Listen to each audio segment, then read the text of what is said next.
Hey. Welcome to Jason is a Social Scientist. By Mouth Daily. Pill number 1018. Alright. Are you all here to light my fire? Come on, baby. Light my fire. Set phasers to flaming. Go gadget, fire! Alright. So, some of you might be wondering what this show is about. People often wonder what this show is about. The premise is deceptively simple. I take my HIV medication live on the book of face each day in front of friends, family, and strangers. I do so in order to embrace stigma, dispel ignorance, and find support. After 1,018 pills, 1,018 shows, a number of bells, whistles, and bows have risen up and around and about the show. The bells, bows, and the people that come back night after night and give me their most valuable resource, their time. To me, that's the most significant thing that's risen up and around and about the show, the community. Therein lies the support that I was looking for. But a number of bells, whistles, and bows have risen up and around and about the show. Ding dong bell. Boy does she knell. Heck. This show has it all. I like to say that it is Cloud Atlas and that it incorporates at least 600 years of entertainment. With Edward R. Murrow's radio broadcasts on record and cylinders played on the 19th century, Edison home phonograph, along with the nursery rhyme book from my childhood, containing woodcut illustrations from the 15th century. It is, in a sense, also The Matrix. In a previous iteration of the show, I created something I call the Rainbow Tunnel, which I harnessed the power of Grayskull, the Eye of Thundera, funneling them through a series of warped nacelles, creating a static warp bubble, and a subsequent singularity, punching a hole through the fourth wall, across the multiverse, and into the source. The show now takes place in an echo chamber, created by me, that serves as a way station between our reality and the source. I don't expect lay people to fully understand. This is advanced social science. Yes, the show is also like an old-timey variety show, Carol Burnett style, mixed with a merry melody of Looney Tunes and a measure of Mork and Mindy, a dash of Mr. Ed, and two doses of Alice in Wonderland, a helping of Hee-Haw, heaps of Betty Hill, a hint of the Highlander, tons of the Twilight Zone, a tincture of Teen Wolf, an ounce of Oz, a cup of Creep Show and Cast Away, a quart of Quantum Leap and a gallon of Gilligan's Island is a 4-hour show and a 4-hour tour, piles of Pee-wee's Playhouse, a pinch of Peter Pan, a pound of Popeye. I am what I am. A whole block of Mr. Rogers' Neighborhood and a ration of the Rocky Horror Picture Show. I'm just a sweet transvestite from transsexual Transylvania. Come up to the lab. See what's on the slab. I can see you shiver with anticipation. Touch me. I want to be dirty. Thrill me. Chill me. Follow. Fill me. Creature of the night. An undone Benjamin Button. A corny ear of Dumbo. A college drive I spy. A couple of raw strokes of Bob Ross. A spoon full of Mary Poppins and the full Monty Python, finally lumping Rick and Morty with a liter of I Love Lucy in the sky with diamonds and wham bam. Thank you, ma'am. You've got the show. Everything is out of place and out of time here, including and especially me. April will always be pregnant. Harambe will always be ready for her high five. The first and the second coming will always be risen with the Obamas getting blowjobs from the Woodies, the Supermen, and their boners will always be spinsters and sempstresses working the sweatshop. The twin towers will always stand with Lady Liberty. You will have their MTV. Pigs will fly. Disco and dance will reign, like men did in the days of old. I write nightly the future history of anachronism for your future children and your elderly grandparents. May they enjoy it now and time immemorial. If I'd have people take only one thing away from this show, it would be the knowledge that HIV is preventable. If you're HIV negative, there's a once-a-day pill you can take. They call it PrEP, or pre-exposure prophylaxis. The pill is Truvada, and if you're HIV negative, you take it once a day, and it works like a highly effective chemical condom. It prevents HIV. But if you're already HIV positive like me, treatment is prevention. By taking my medication every day and maintaining an undetectable viral load, it makes it so I'm not contagious. U equals you. Undetectable equals untransmissible. You could fuck me bareback all day long and never catch HIV from me. It's a brave new world. The future is now, and it's 1969. Free love. Woo! All right. Brayton Bass. Hello. I'd take flying bacon over everything you said. Flying bacon. Like so it could fly right into your mouth? Is that why it'd be good? I don't know, because otherwise it might get away from you. What good is flying bacon? It's just pretty to look at? Alright, hey Hatmaker. What's your son's name? Dang it to heck. We gotta get the echo chamber up and running. I forgot to do that. Alright, go gadget. Echo chamber. April Rosier. Got a supporter in the house. Gotta give April a shout out.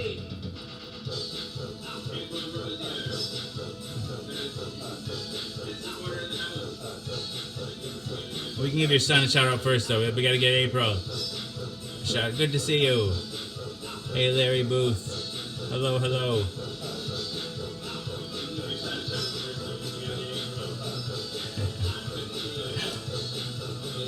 You gotta be able to fly too so you can catch the bacon. Dang it to heck. Alright, now we gotta get this. Hey Terry Dallas. Marley Bullseye Dingo, we love you. Yes, we do. That's a service dog. Right, we got a long queue of starting for the shout outs tonight. You guys are shout out hungry, I guess. It's been a while. Oh.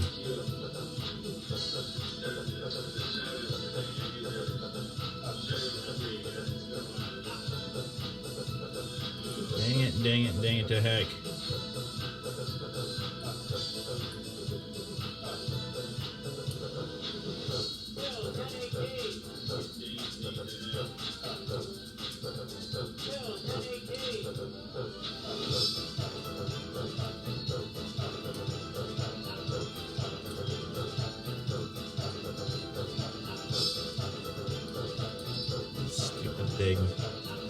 Stupid thing.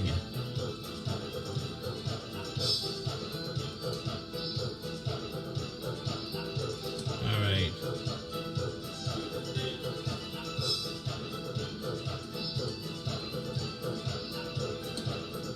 Alright, go gadget echo chamber.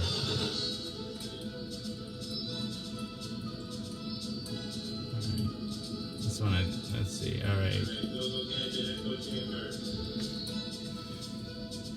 No, I missed it. Hatmaker.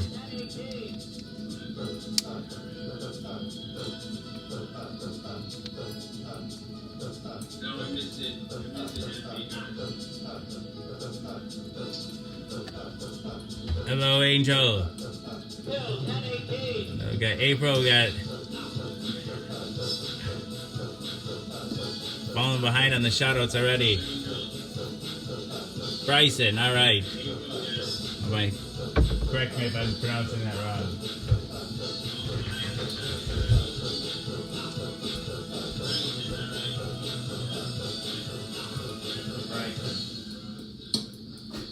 Bryson, we love you.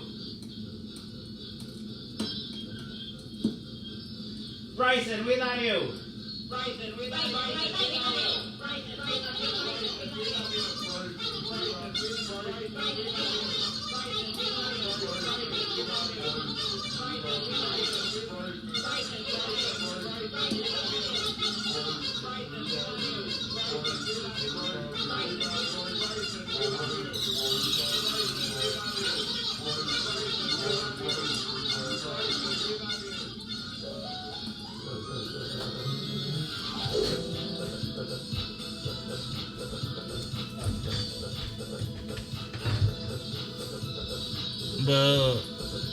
Will Farrell Wilson Jr. Hello.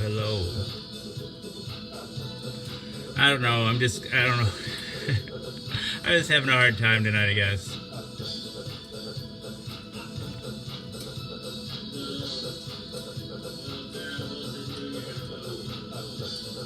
I haven't seen Robin and Jackie for a while.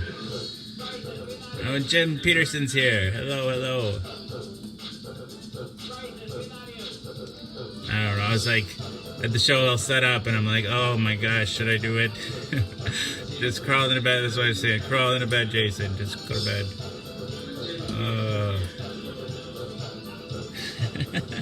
I don't know what's wrong with me.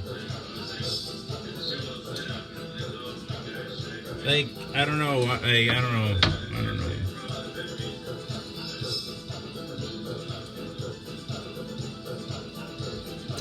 Anyway, how are all you?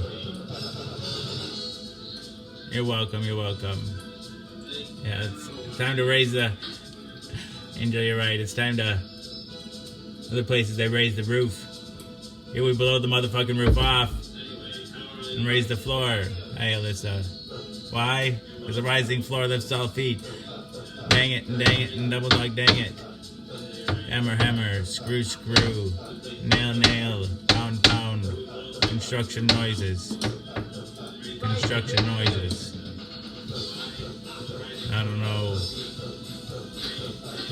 When I worked on the psych unit, the other nurses always try to convince me that somehow it had, like the patients acted differently on the. They just always acted. It's a psych unit, for Christ's sakes. Anyway, bang it and dang it, double dog dang, hammer, screw, nail, pound. Construction noises.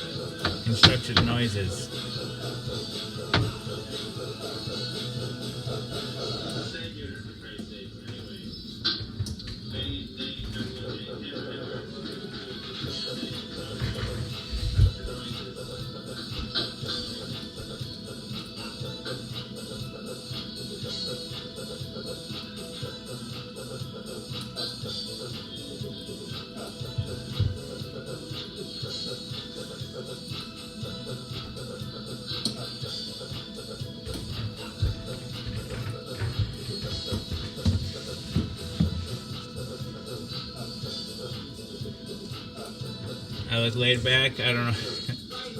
Maybe. Hey, Dylan. The worms crawl in and the worms crawl out. That sounds vague. No, I haven't seen Scary Stories. Is that a movie or a Netflix original?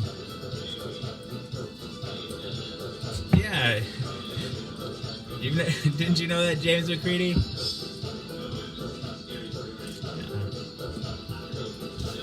We've lived here since what? 2006? This is the kitchen. Yeah, it's the kitchen. I'm standing in the kitchen. On a stool. I'm standing on a stool in the kitchen. Let's see. Disco Jesus. It's about time. I gotta get April. April was the first supporter in here. Will Ferrell, you're back to being a supporter again.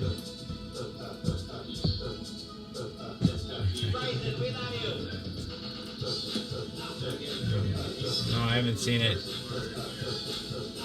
Hey, hello, April. Let's get you a supporter shout out. Michael Picelli, hello. The ceiling's up. Well, it's right here, Steven. Once we get set up, if you stick around, maybe we'll do a couch auction. Will Ferrell wants to know what the show is about. Let's see. What was I gonna do? Oh, you're too kind. I gotta get you a. All right, so we got April. We got Angel. Let's see. Dang it, the heck. I got a t-shirt, somebody sent me that. Does your couch pull out? Because I don't. Let's see. Hello, Jared Spence. Oh, people are really wanting couch auction. We might have to do it before I build it up. Oh, shout out. That's what I was going to do for April Corso.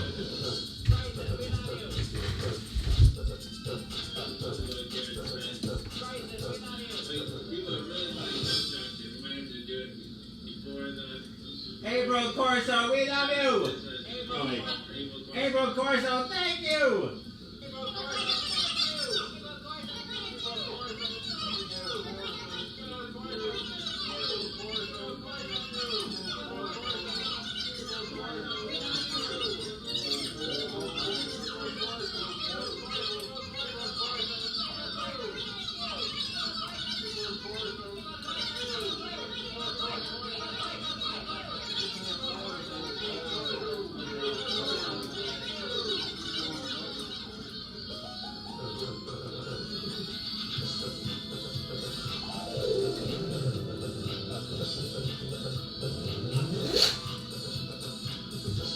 Audrey Cohen, another supporter in the house.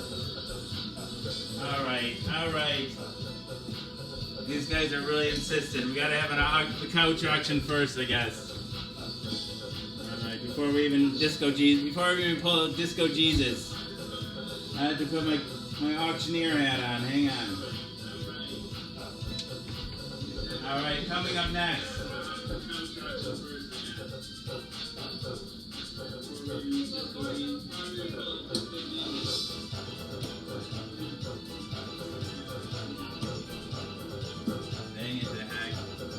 Alright, coming up next, we have lovely lot number 69. It comes in a beautiful shade of light red, as you can see here. It's got these gorgeous claw feet.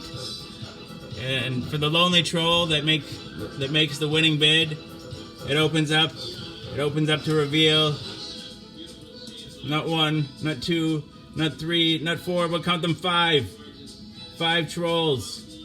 So the lonely troll that wins this will be lonely no longer. All right. And trolls are known to be vain, so the mirror comes in really handy. All right. But that's not the best part.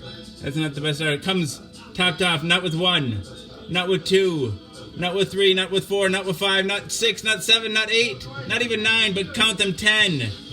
10 cum stains. You can see these crusty areas right here. I made them myself. Hello, Amy Lee. Hello. All right. Dang it. Bidding starts at Tree Fitty. Do I have Tree Fitty?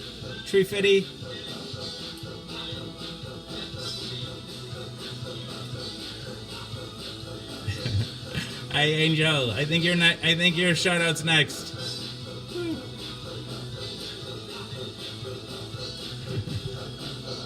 All right. Tree Fitty. Hey, Jessica. Tree Fitty. Do I have Tree Fitty? All right. Do you got Tree Fitty? Do I have 420? I canceled the bids. The bids are canceled once again.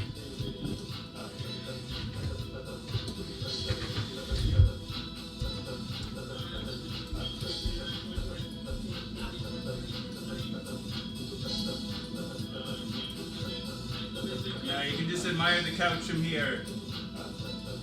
Just admire the couch from there.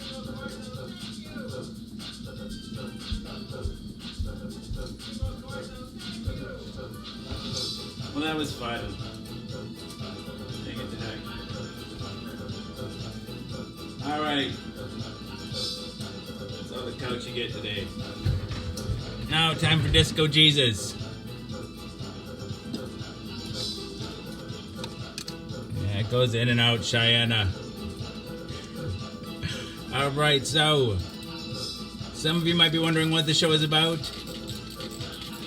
People often wonder what this show is about.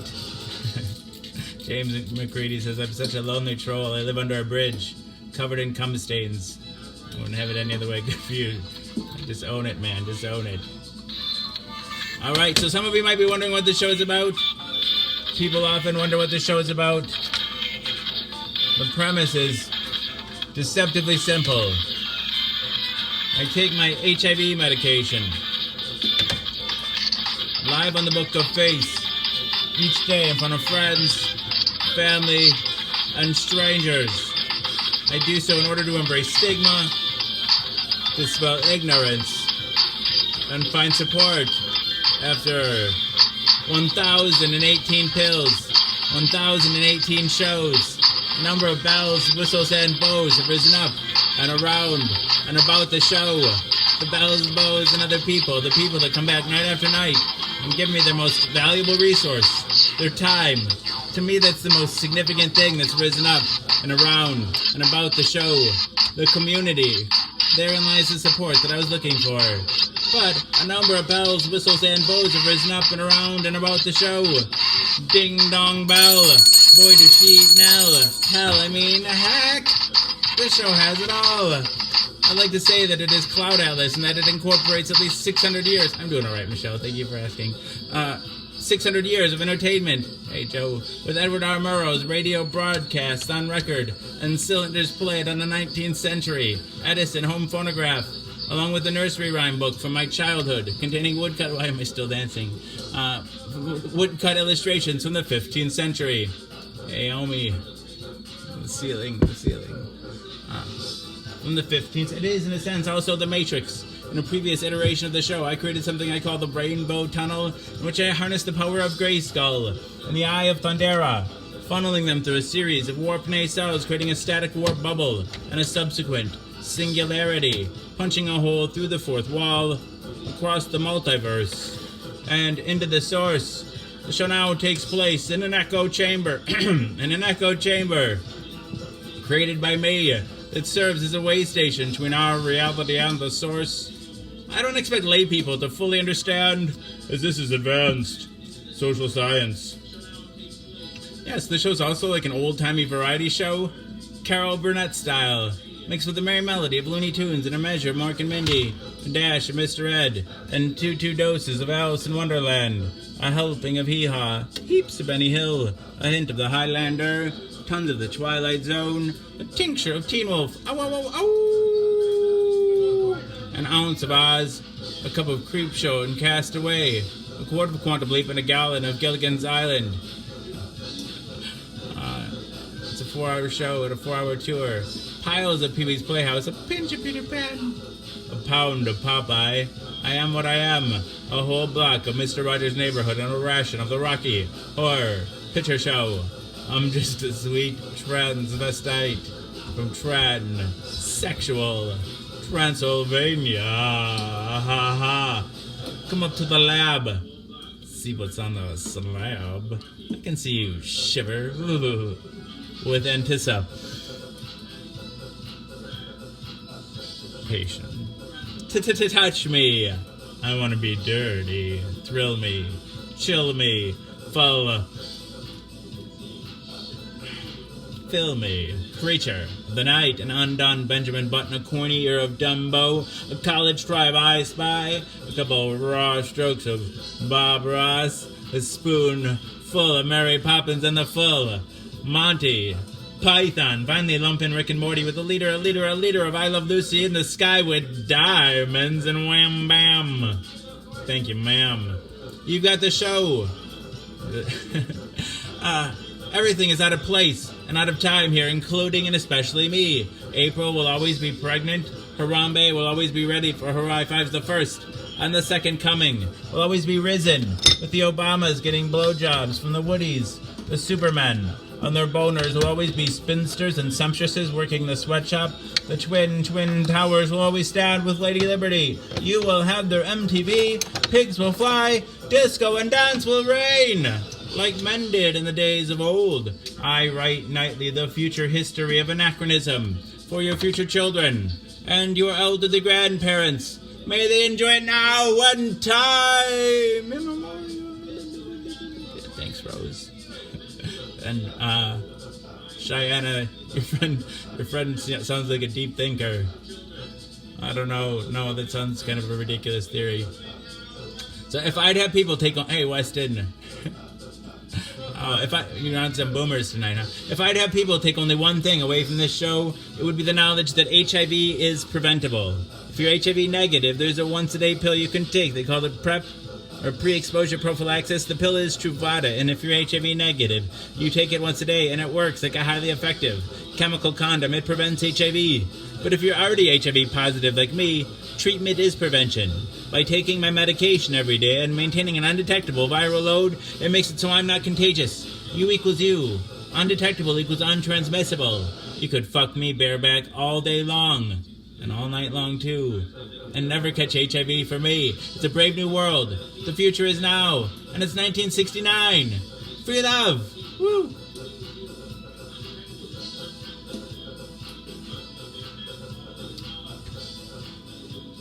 Well, I'm glad you stuck up for yourself, Cheyenne, or stuck up for lots of people.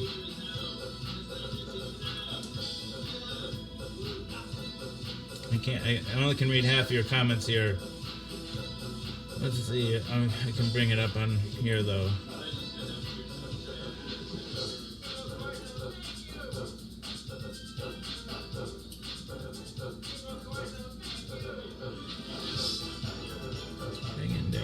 Dang it to heck.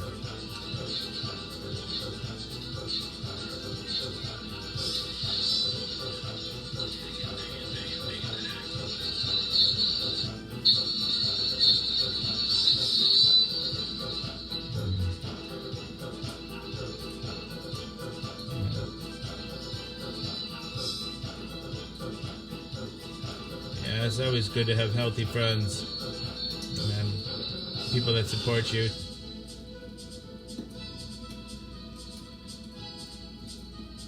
Maybe it'll be a wake-up call, and maybe he'll see the error of his ways.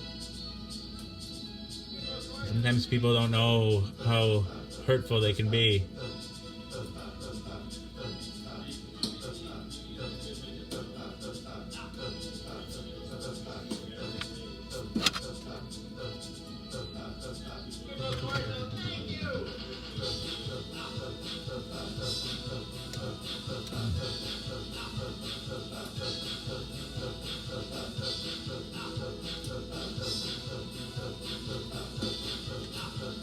It's always hurtful when it's a friend that says something that, like, at least for me, I can brush off, I get trolled quite a bit, right? I don't know if you've never noticed, but, I can, it's not like it doesn't ever bother me, but I can sort of just let it, roll off my back, like water off a duck's back, kind of thing. But, like, when it's somebody that I trust or somebody that was like a friend of mine, and then it doesn't run off my back so easily. Then I'm like, I don't know, it really stings.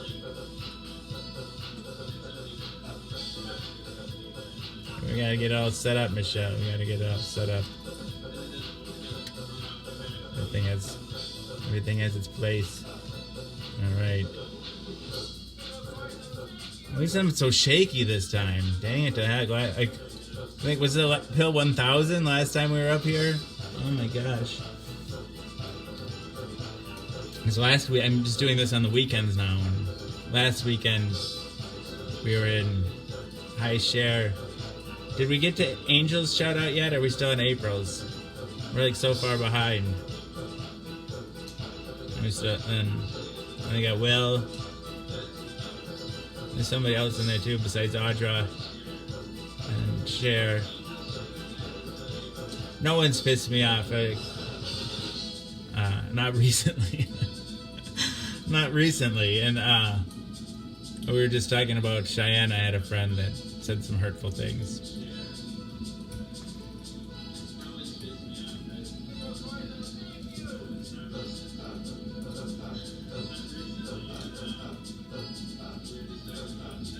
That's perennial. That's perennially a Cheyenne.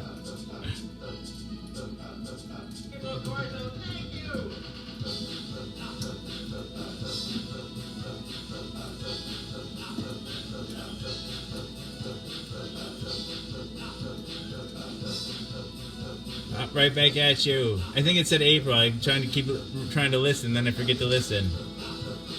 I don't know. Can't get my brain to shut off.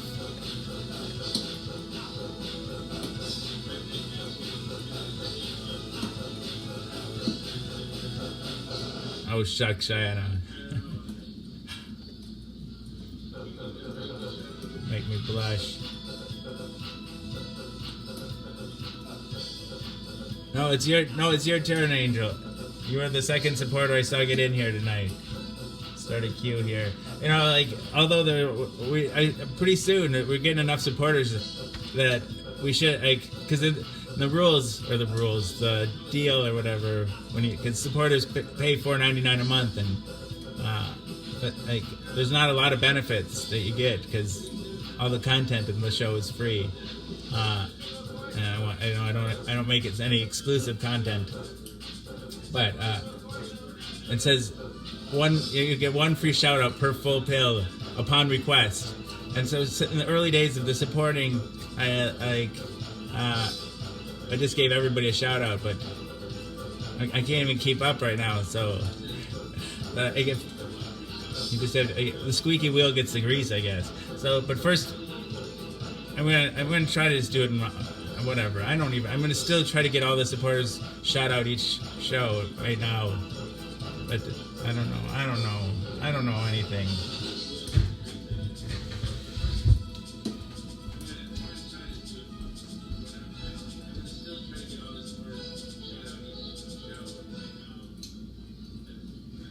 Angel J. Morgan, thank you. Angel J.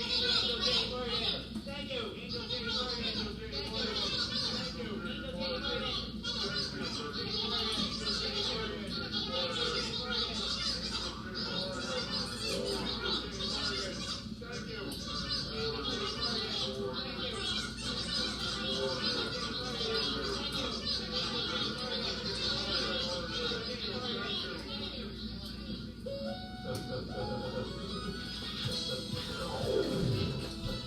You know something? I don't think my phone doesn't go blurry in and out like this, does it? Ding ding ding. Let's see. Really, I hate that. I don't know if it's a stupid iPad or what. Thank you, Angel.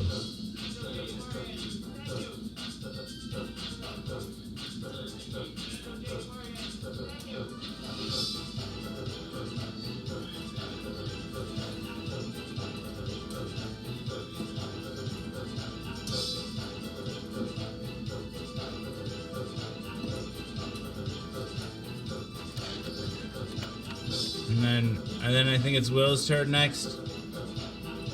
And then Audra's turn. I just saw Audra come back in. Lucina. Hello.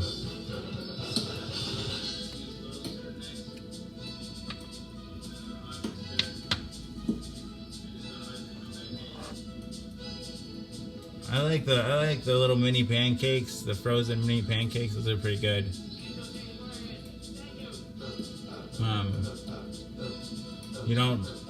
You just microwave them.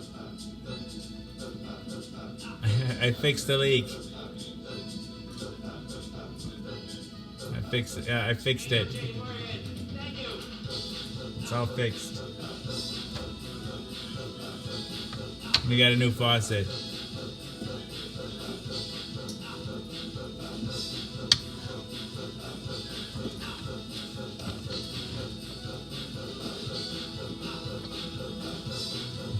Thank you.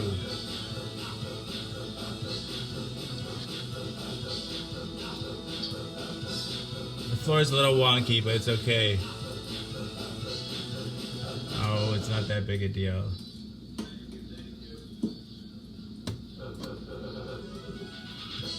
But thank you.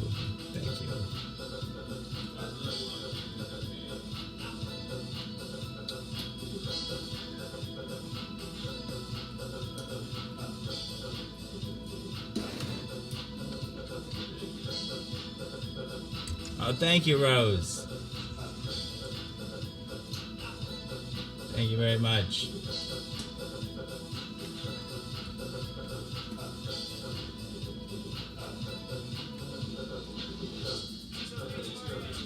My wife hates it. She hates it. It's too bad, I guess. I need to take a shower really bad, Cheyenne, but good for you. Good for you taking care of yourself. Hey, Elizabeth Stratton. Hello, hello.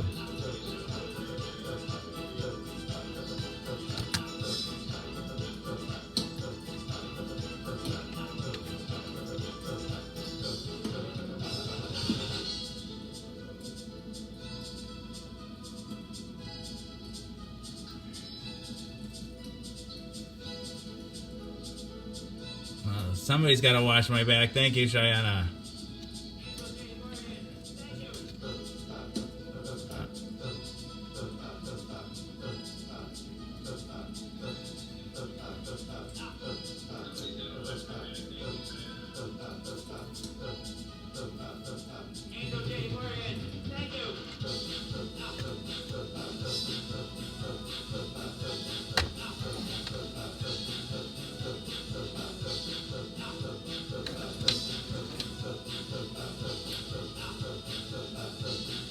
We're getting somewhere here.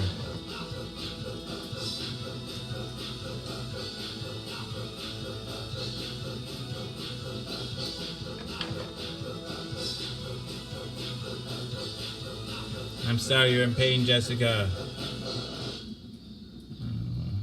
That's no fun.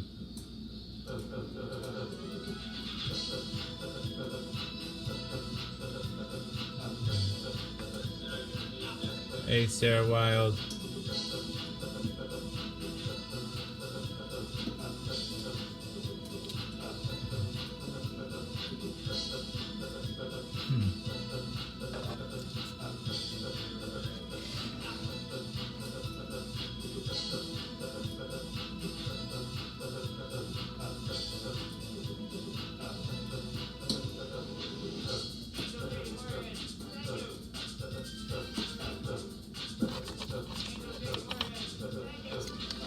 Will, are you still here, Will Farrow?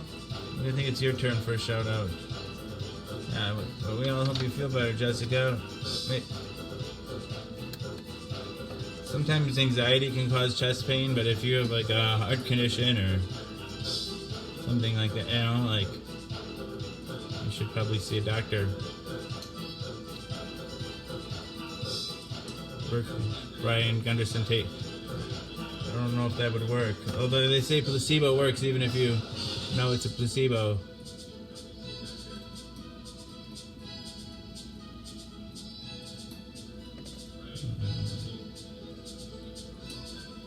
I think if it's an emergency, I think you should call or go see a doctor. It's not. I don't think Cher can save you.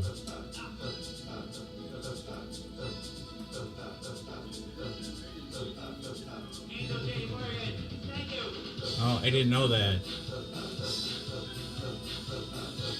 Oh, I'm really sorry, Jessica.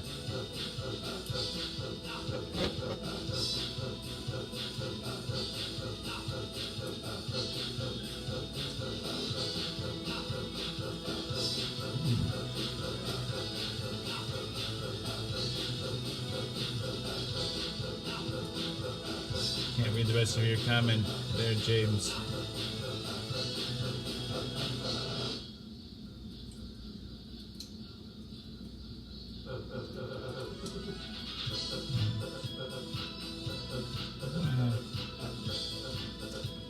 Well, it couldn't hurt. It can't hurt. It can't hurt to ask. I'd take a massage for you, James.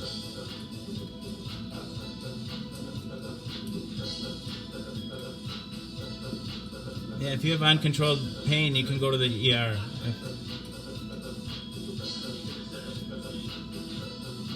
Bob Fix is here.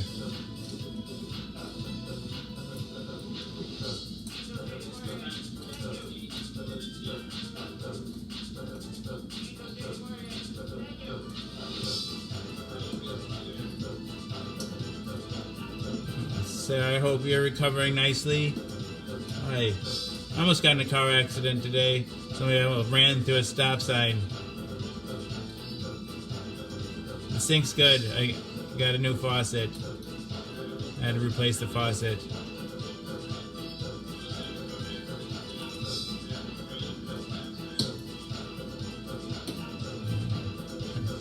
Steve Novus says, trip balls, watch live PD and repeat, smoke dabs. I don't like the... Is that like cops, but like on the internet? Yeah. Can you fix sinks?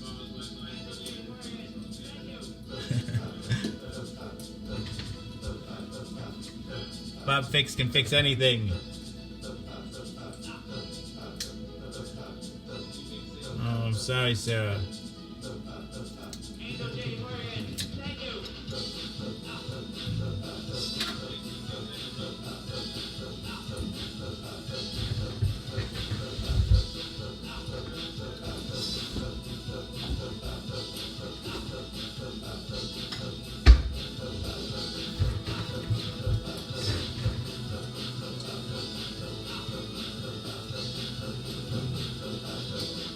Well, I'm glad you're still here to talk about it.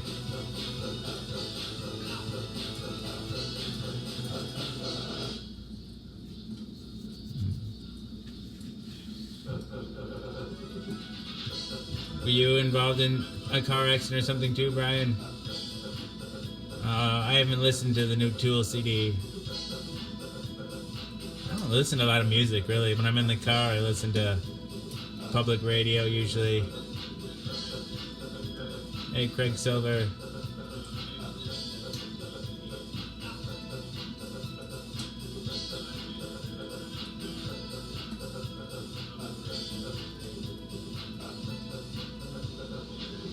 Discombobulated. We need some new words of the day. Thank you. Also gotta light the mini fireplace and my trolley. We're just like, who knows what's going on around here? I don't. Where's my trolley? Dang it to heck. I'm discombobulated, Bob.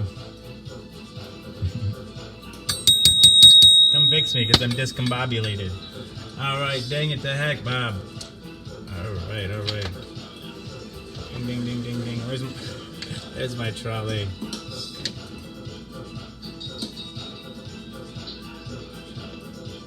Dustin's here, hello. Dang it to heck.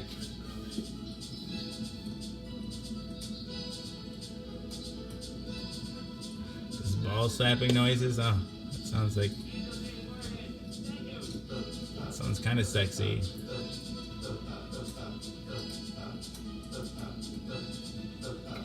Is Will still here? Otherwise we'll go on to Audra. Gotta get you supporter shout outs if you're in the house.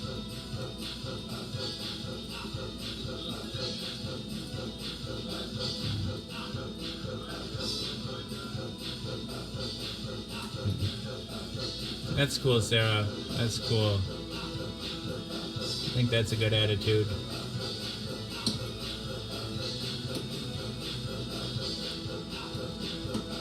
Dang it to heck. Go Gadget mini fireplace.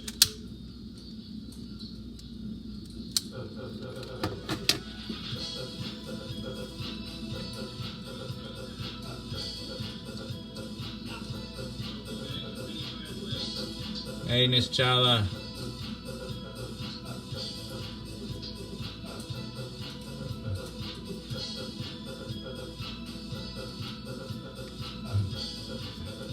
Well, thank you, James. Thank you. All these people in here make me blush.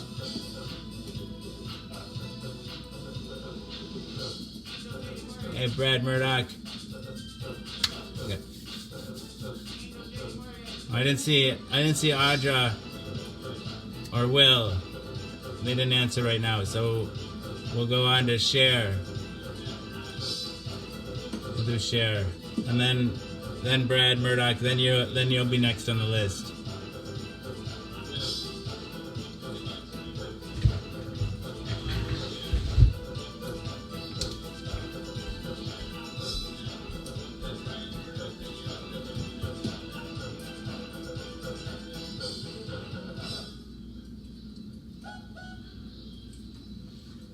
Williamson. Thank you.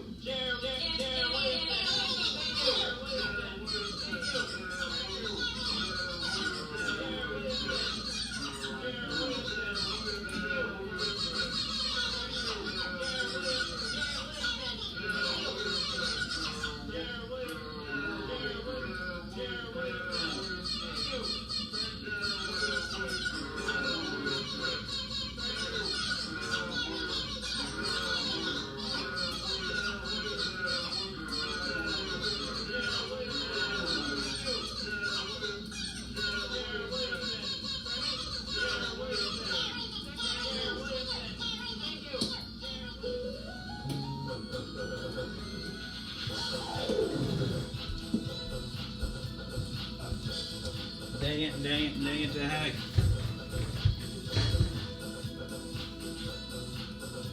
Brayton Bass, is that?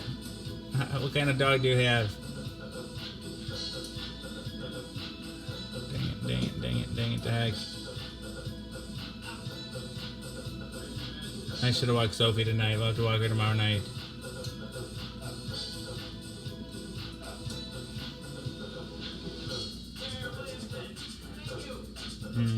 Time for new words of the day. Woo! People. You're welcome, share. Thank you. Woo! People. Where the... Or woo. Woo you all.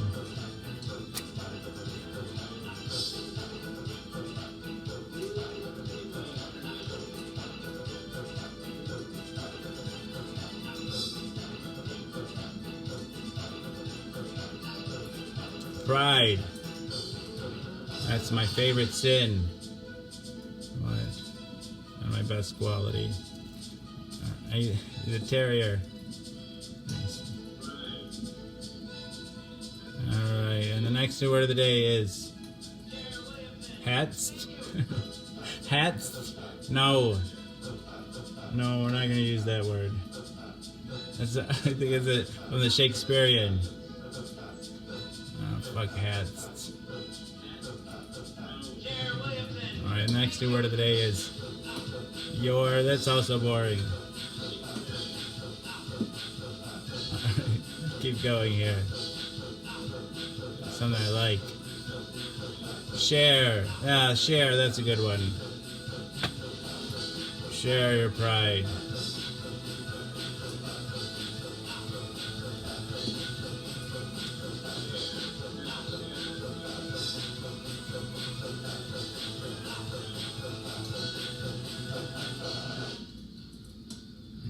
I love you, Cher.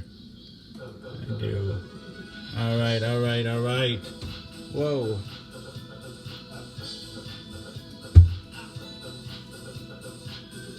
I'm alright, Nick Ant. No. I think I'm doing alright. No, it's... I almost didn't do the show, or didn't do the full show here. And to really, what's coincidence? Hey, Cherry Langston. Hello. Dang it right to heck, Craig Silver, you're still here. Hello. Oh, it's so nice to have everyone here.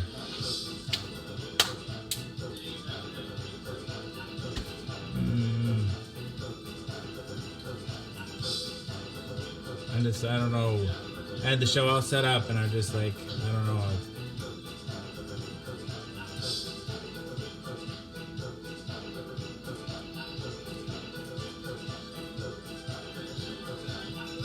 You gonna come visit me? That'd be awesome. Yeah, I gotta see what the rest of what you say there.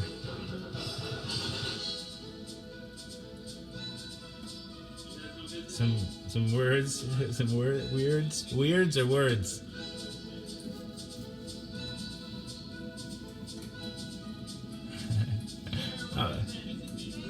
Oh, that's yeah. I didn't even pick up on that, Brayton. Well, thank you for stopping in, Cherry. I know it's been a while. Serendipitous.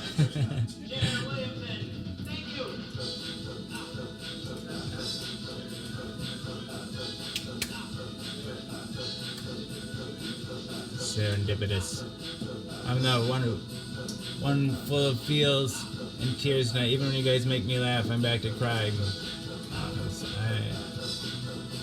I'm glad you're with us too, Nishala.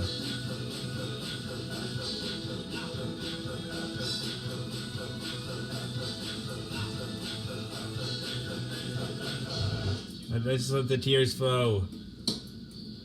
Sometimes I didn't really cry too much today. Surprisingly. Oh. Thank you, Nishala.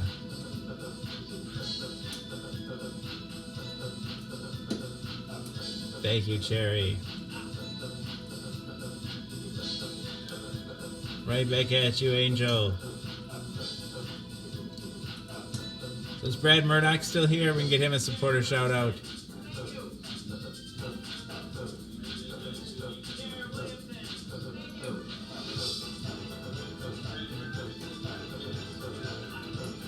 I haven't seen Jeff tonight. What's Jeff up to, Angel? Tell him hi from us.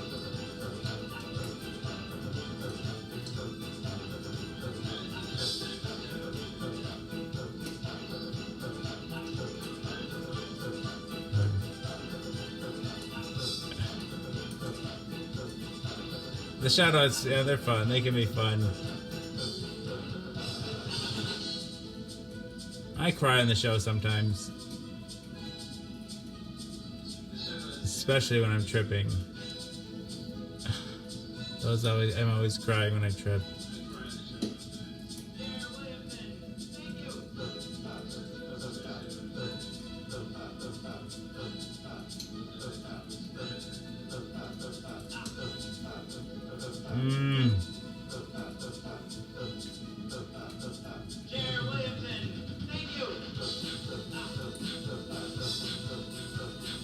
Who's James?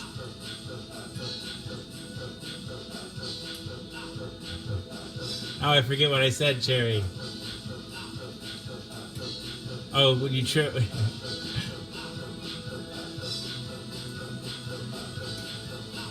Sometimes I'm sad when they come nonetheless. Let's see. Brayton stick his tongue out. Hey, Melanie.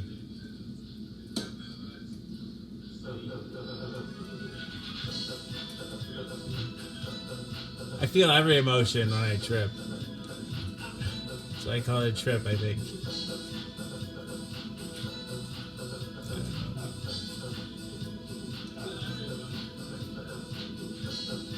Yeah, I didn't check. I might have already got, well, September, I think. They told me I would get the payout during September.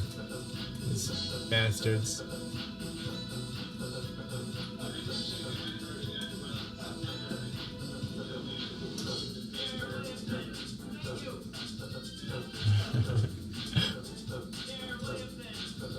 Oh, that's funny. That's funny, Cherry. She's probably, what the fuck, Mom?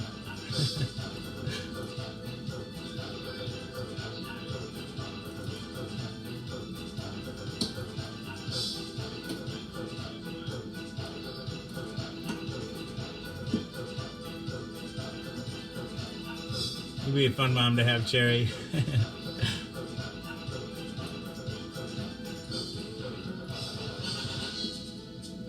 Yeah, it's like a laugh through the tears. I could start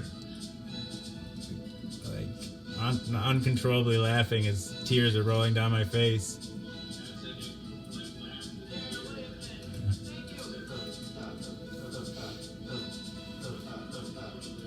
I might be kind of hungry. I don't know. Maybe I should have a bowl of cereal.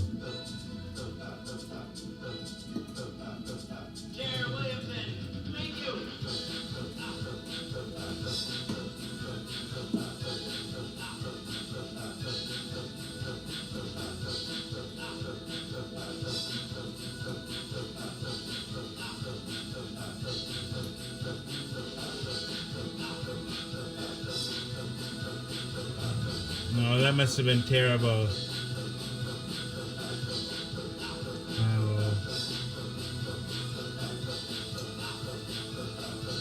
being separated from your kid.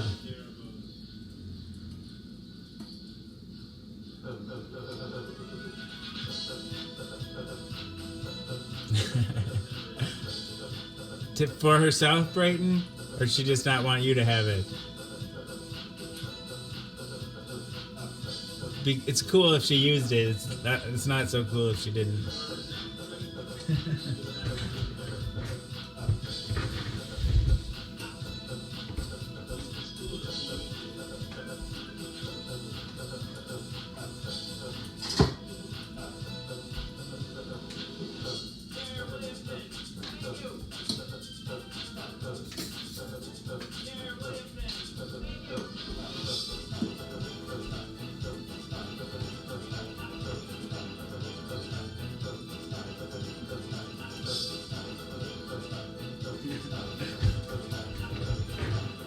Either way, I guess it's not too cool.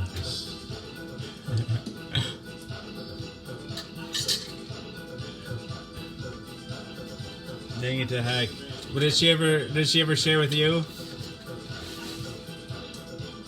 Or is it always a one-way street?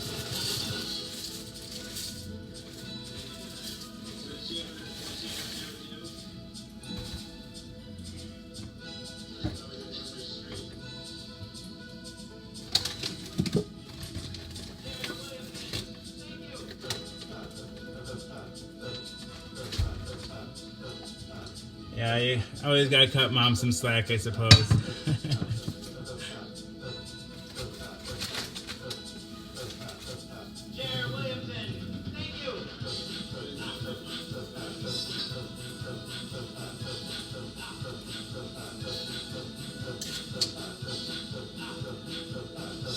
I'm eating some Wheaties. You guys have Wheaties in the UK?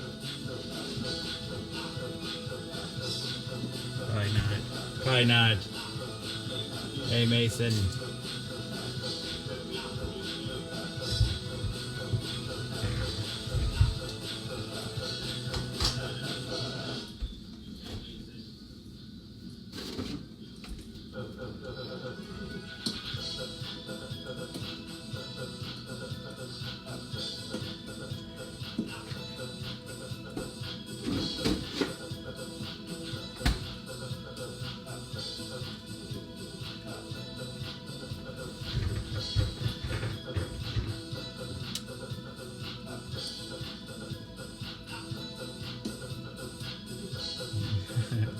At least she left you some.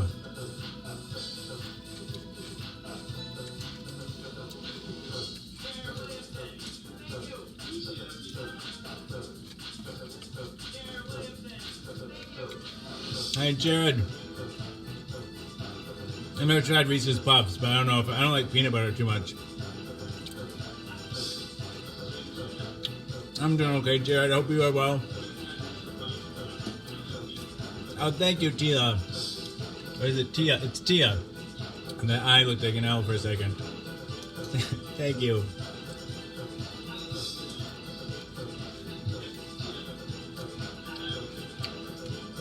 Not no peanut butter, it's just not my favorite.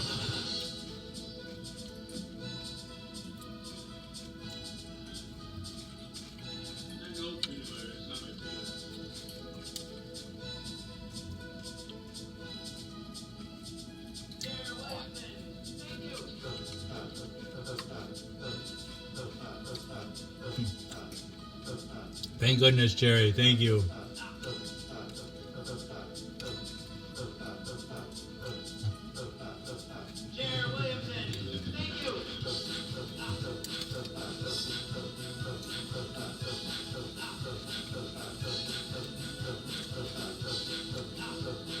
So Reese's Puff Vaporwave remix. Is that a song or something?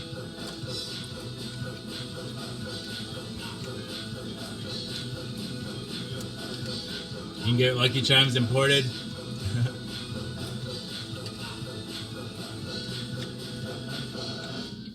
Wow.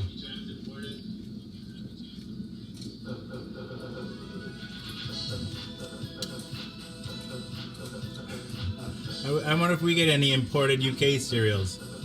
I doubt it.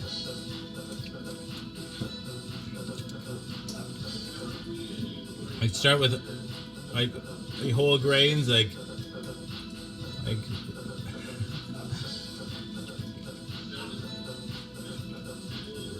that sounds hard.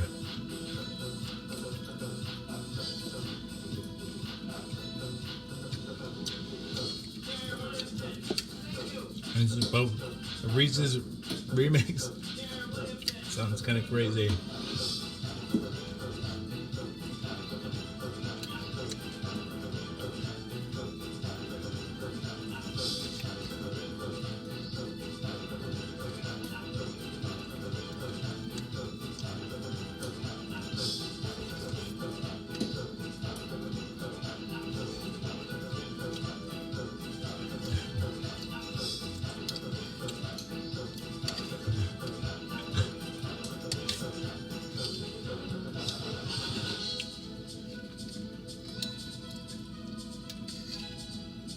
You guys have crappy cereals?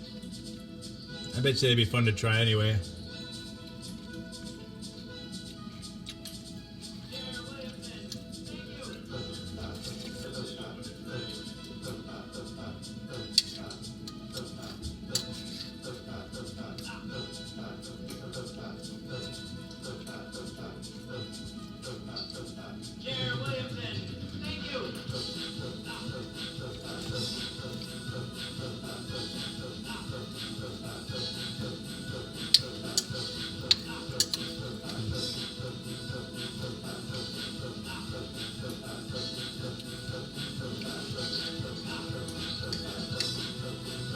You know, like Cheerios aren't so bad.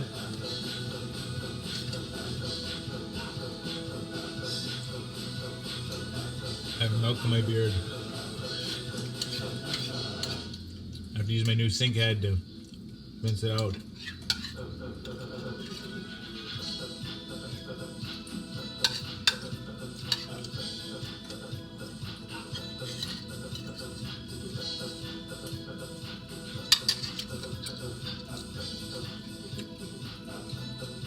Hey, Gene Bradford. Hello. How's North Carolina treating you?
I'd like to visit the UK again someday. Actually spend some good time there. The only thing I really saw when I was in the UK was Stonehenge, which was fun, but I wish I would have seen more of London. Oh, and I saw that little village, Harwich. I don't know. I don't pronounce it right. Harwich. Oh, Jason, it really irks me when people even eating with my mouth open. Dang it to heck. My wife always gives me a hard time when I chew gum with my mouth open. She's like, does that taste good? Yeah, it tastes good. Oh, I'd love to visit Scotland.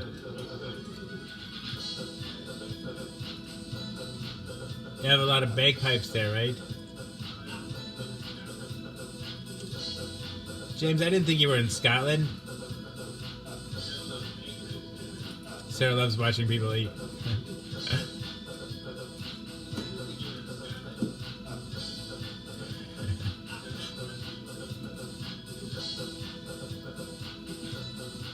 Yeah, we're gonna go see the Roman Baths, but we didn't. We woke up too late too, like to get the bus.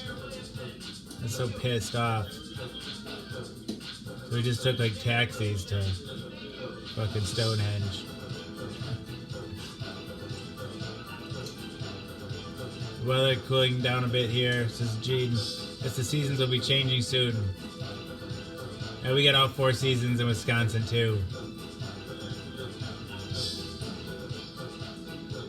I don't know what I thought. I just thought. I thought you were from the United States somewhere.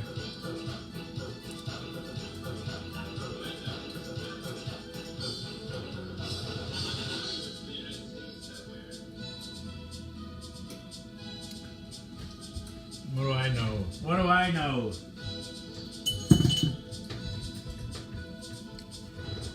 You know, that means a pretty fair percentage of my supporters are from foreign countries or from not the United States. From foreign countries to me. Very metropolitan. Is that the right word?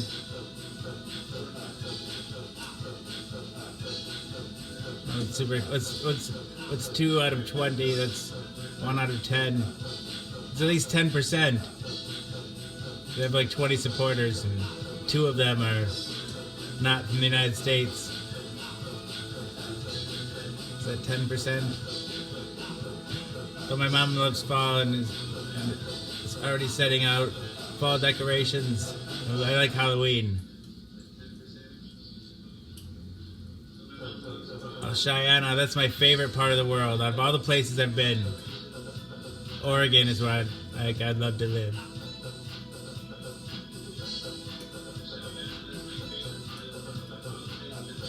Although not at the coast, because I'd be worried about tsunamis.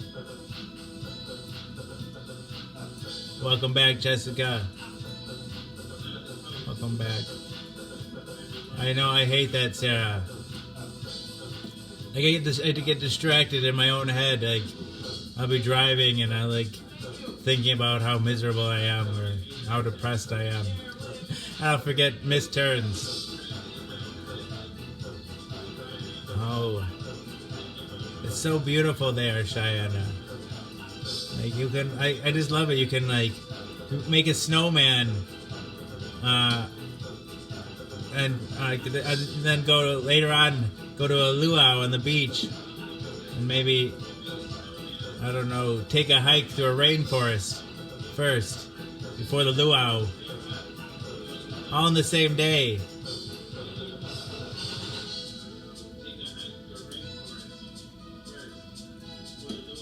Tsunami in Scotland?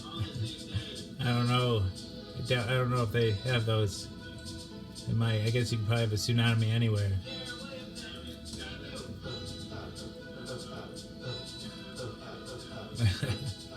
You put your phone in the freezer?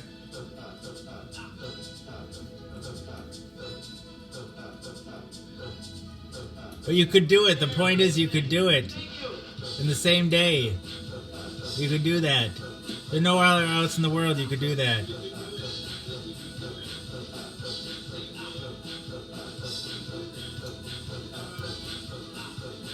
We were going to move to Oregon when I first graduated nursing school. Laura and I were gonna.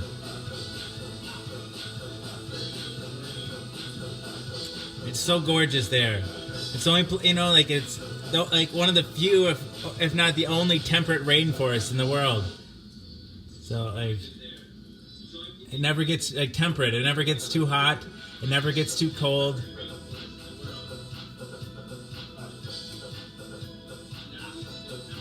Oregon is just, we're talking about Oregon. Ace, hello. We're just talking about places, we're also talking about Scotland and the UK. You just have to go and trust it will work out and hustle to make sure it does. It's a scary proposition though. Have you ever made a big move like that, Jared?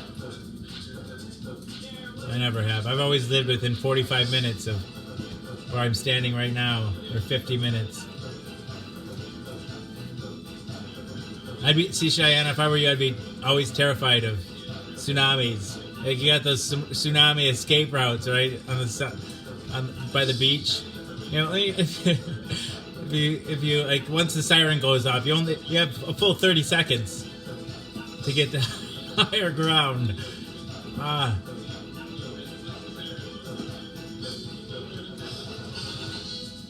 Right. You'd be wiped out. Everyone on the coast of Oregon would be wiped out.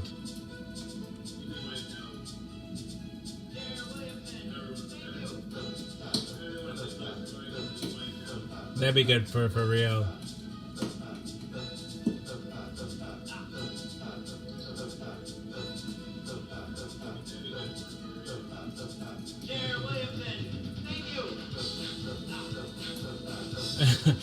Oh my god, that's scary, Cheyenne. I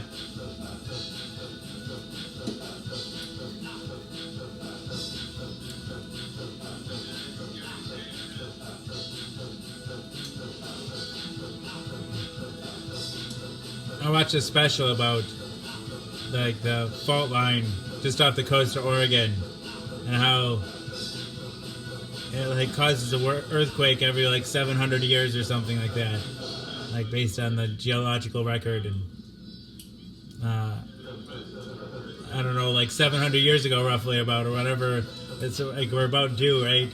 And the last one that they had, you know, in Japan, they record all the tidal waves, right? Or not the tidal waves, right? Is that, yeah, that's what they call them, or the tsunamis.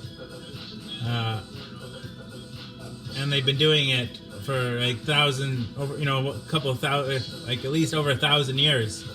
And every once in a while, you know, most of the time they have, like, when they have a tsunami, it's foreshadowed by an earthquake. They feel an earthquake first, and then comes the wave.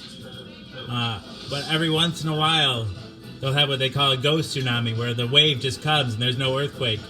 And the timing of the last tsunami and the record of Japan's ghost tsunami match up really, you know. So, you know, that proves that off the coast of Oregon, it's able to create a tsunami that travels across the whole ocean. And it happens so close to the coast, it doesn't take any time at all for it to hit the coast. Only like 30 seconds. I don't know, it's terrifying to me. I was terrified just being on the coast. I get worried a lot, I guess.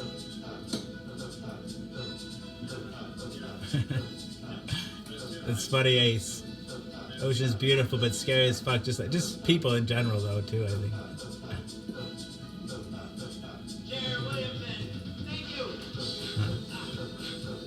You talking about the animals in the hurricane coming up? Good night, April. Thank you for being here.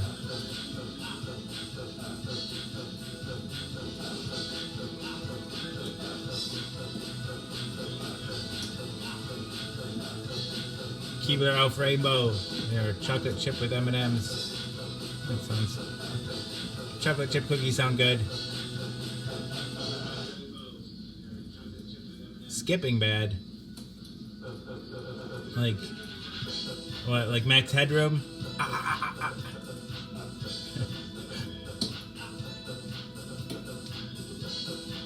Dang it, to hack.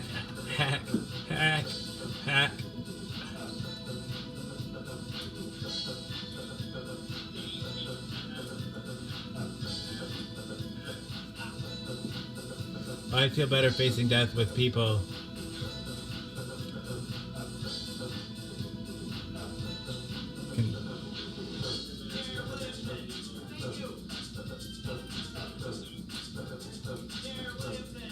I wouldn't want to die alone either.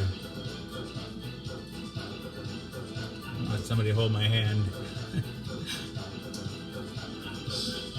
Tell me everything's gonna be okay.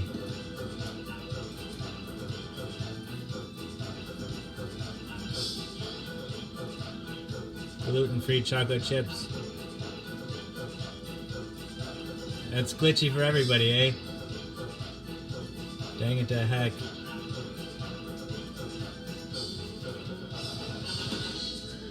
It's not glitchy in my end.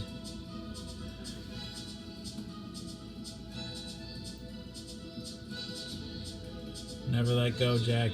Never let go. Is that from a movie or something?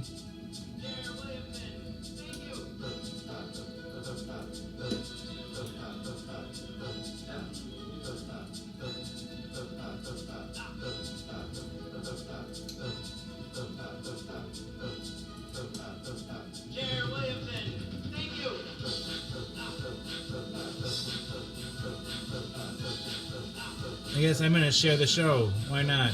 I haven't shared the show for a while.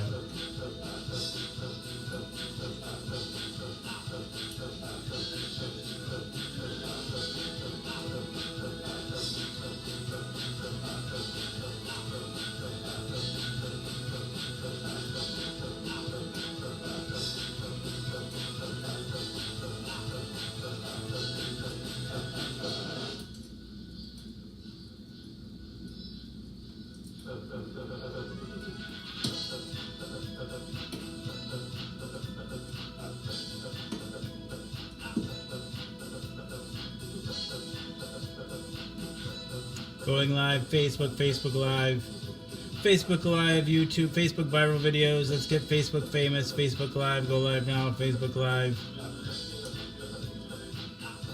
Advertise your business on Facebook. Facebook live streaming. Facebook live streaming. Good enough for now. That's good.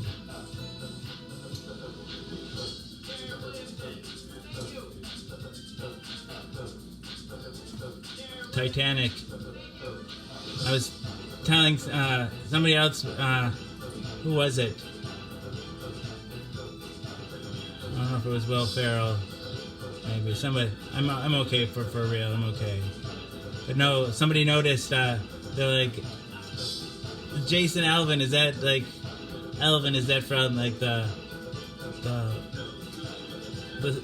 submarine that discovered Titanic? I was like, how'd you notice that?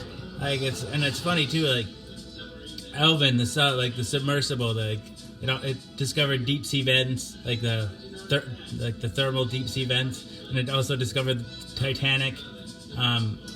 It was built in 1979, just like me. I was produced in 1979, and on board the submarine, it has a camera. The camera that's attached to it is now named Jason Jr. So it's like the sub is named Elvin, like my last name. The camera is named Jason. It was built in 1979. So it's like I like to say I discovered the Titanic and deep sea thermal vents. Anyway, it's just a funny coincidence. Hey, Mama G. Hello, hello.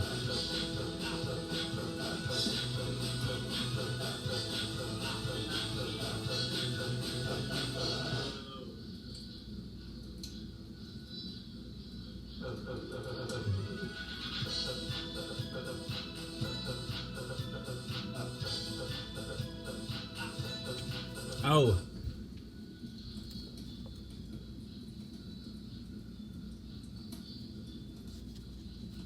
It doesn't seem like a half an hour since I...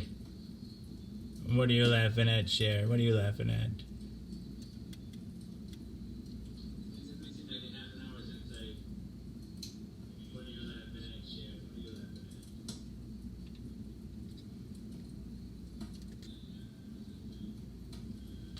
Excuse me.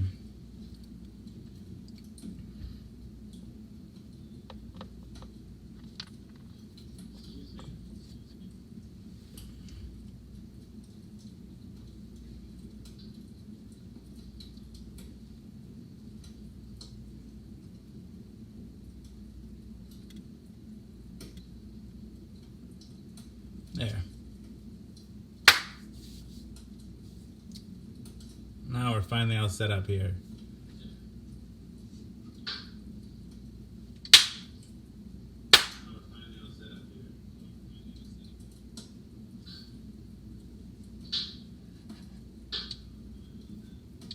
So, what do you guys want to talk about? Anybody have any questions? Anybody have any answers? Cinnamon sugar. I make that for the boys every once in a while. Cinnamon sugar toast. Yep. Come to my house. I'll make some for you, Sarah.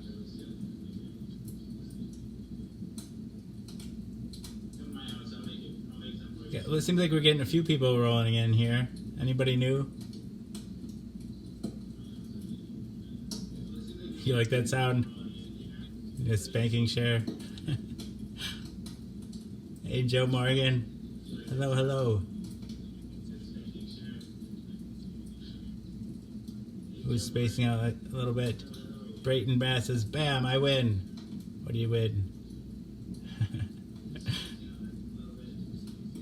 Jerry says, "Tee."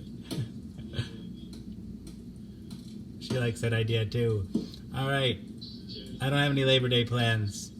Although the day after I start my partial hospitalization program. It's like intensive psychiatric treatment.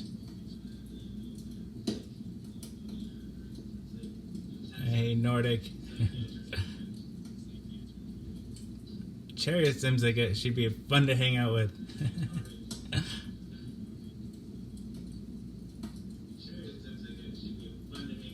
Dang it to heck.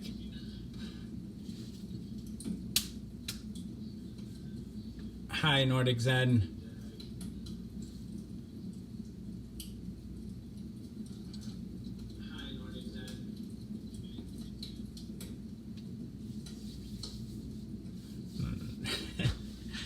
All right.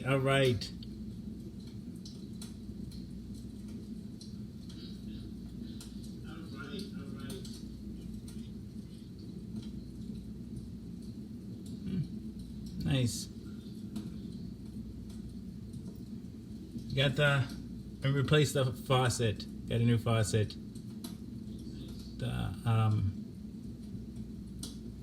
I had to get like one of the ones that had a pull-out hose because all the ones they had at Home Depot, like they were all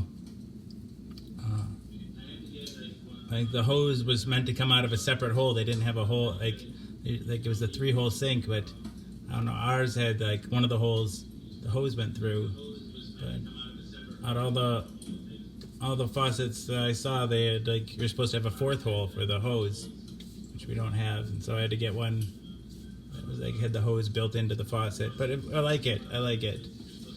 Oh no, it's not story time yet. We can bop it though. Story time is like the last hour of the show.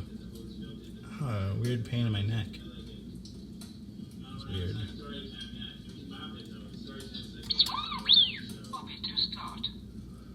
Blasting. High. Score 100. Pop it. Twist it. Pull it. Pop it. Pull it. Pop it. Pull it. Pop it.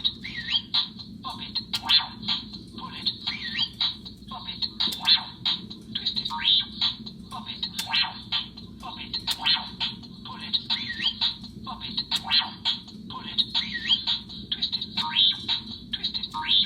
Pull it. Twist it. Pop it. Pop it. Twist it. Pull it. Twist it. Pull it. Pop it. Pull it. Twist it. Twist it. Pull it. Twist it. Pull it.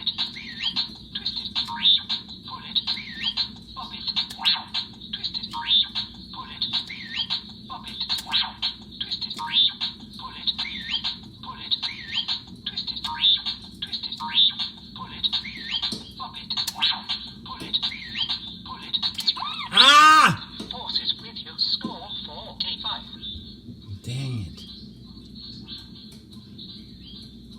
Pop it to start.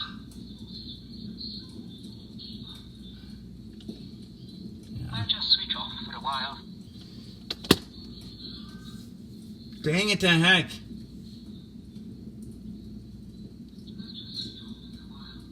People asking how I get that's a question, a comment I get a lot. Boy, I'd hate to be have to the one to do all the dusting. Fuck that. Like I ever dust this stuff. I knock it over and off that. And this part all gets taken down each night. The stuff up here. The baby's dusty, but who gives a crap? You can't see the dust. What's your all-time? Oh, 100. 100. Oh, it caps out at 100. We don't have a good story to read right now. Oh.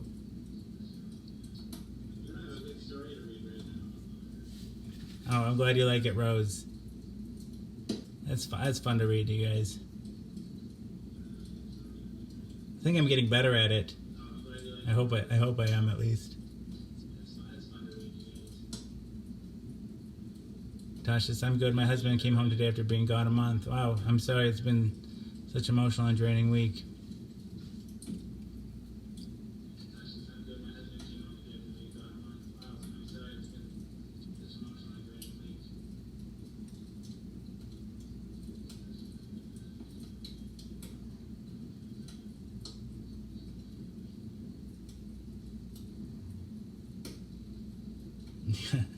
Right, Nathan? It is basically dusting.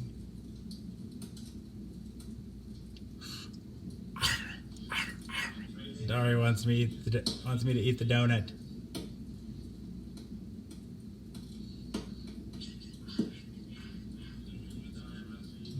No, I'm glad, Tasha.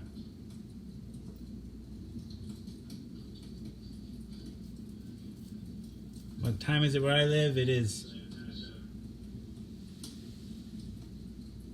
2:15. 2:15 in the morning. No, it's exciting. Wonder what the first thing you guys did.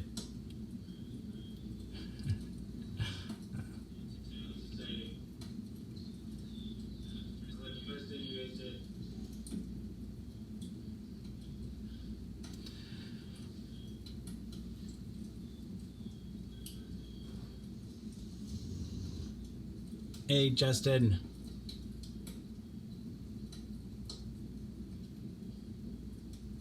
Oh, I don't have any trivia cards in front of me. I guess we could maybe look some up.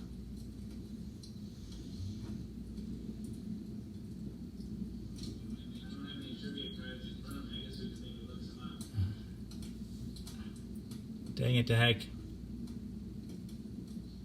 We're keeping Cherry up past her bedtime. It's 8:16 in the morning in the UK. And you've been up for a little while now. At least an hour.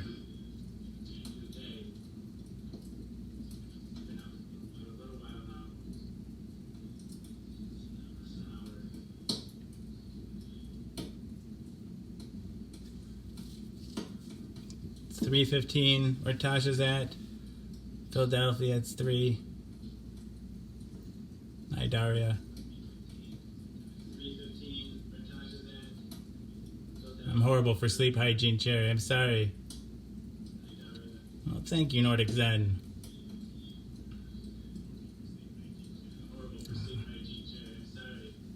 Philly never sleeps, huh, Daria?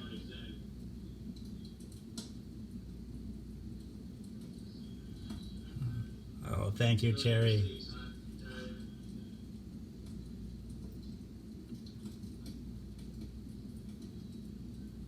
I worked night shift for years. Years and years. Basically from the age of 18 to the age of 34. I worked night shift for years. Don't believe in lions? The girls don't believe in lions. I don't know what that means. What are lions?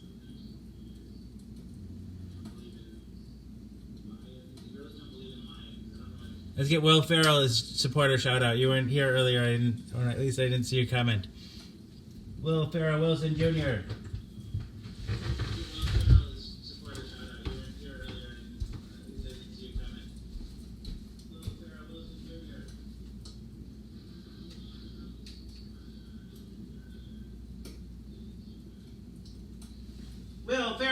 Wilson Jr., thank you!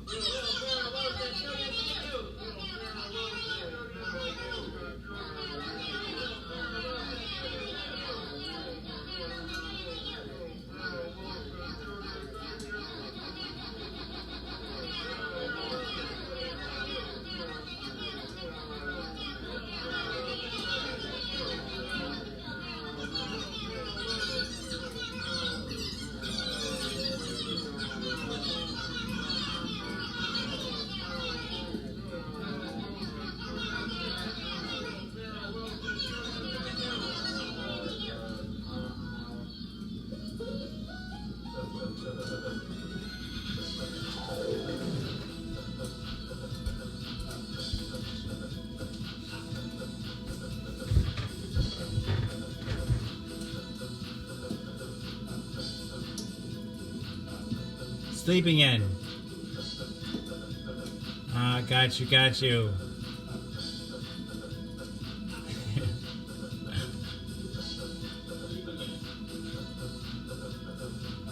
Who was that I had it figured out?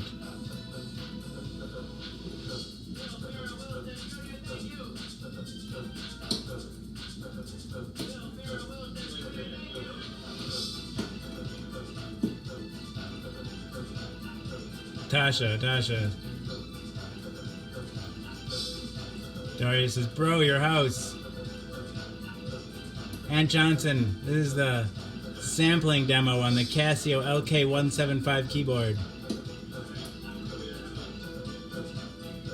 It's built into the keyboard.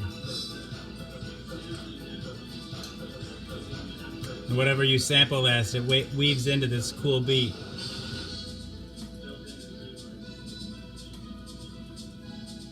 Hey, Dandelion Jones. Daria, you've been here before, haven't you?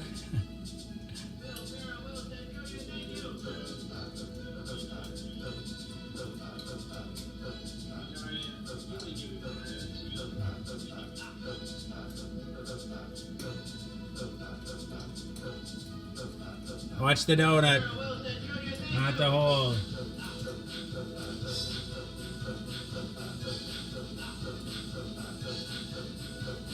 So do you don't know what the show's about? Maybe we should give you a proper welcome. We should give you a proper welcome. Daria Shafee. I hope correct me if I'm pronouncing that wrong. Hello, Cassandra Zier. Is it Zier? Zaire? It's stock. It's a demo. It's a sampling demo. I found it serendipitously though. It was about pill 115 or 150, I think, maybe something around there. And I was just like, I was kind of like sighing, and I don't know, I was kind of in a down place, if I remember correctly. And I just, I put my head down on the keyboard, and all of a sudden this cool beat came out. U equals U t-shirts are available. I should make some. People have been hounding me for a while now to make my own t-shirts. Zero, I thought so. Alright. Daria Shafee, we gotta get you a proper welcome. Hey, Carl Quimpo. Welcome. This is Madison, Wisconsin.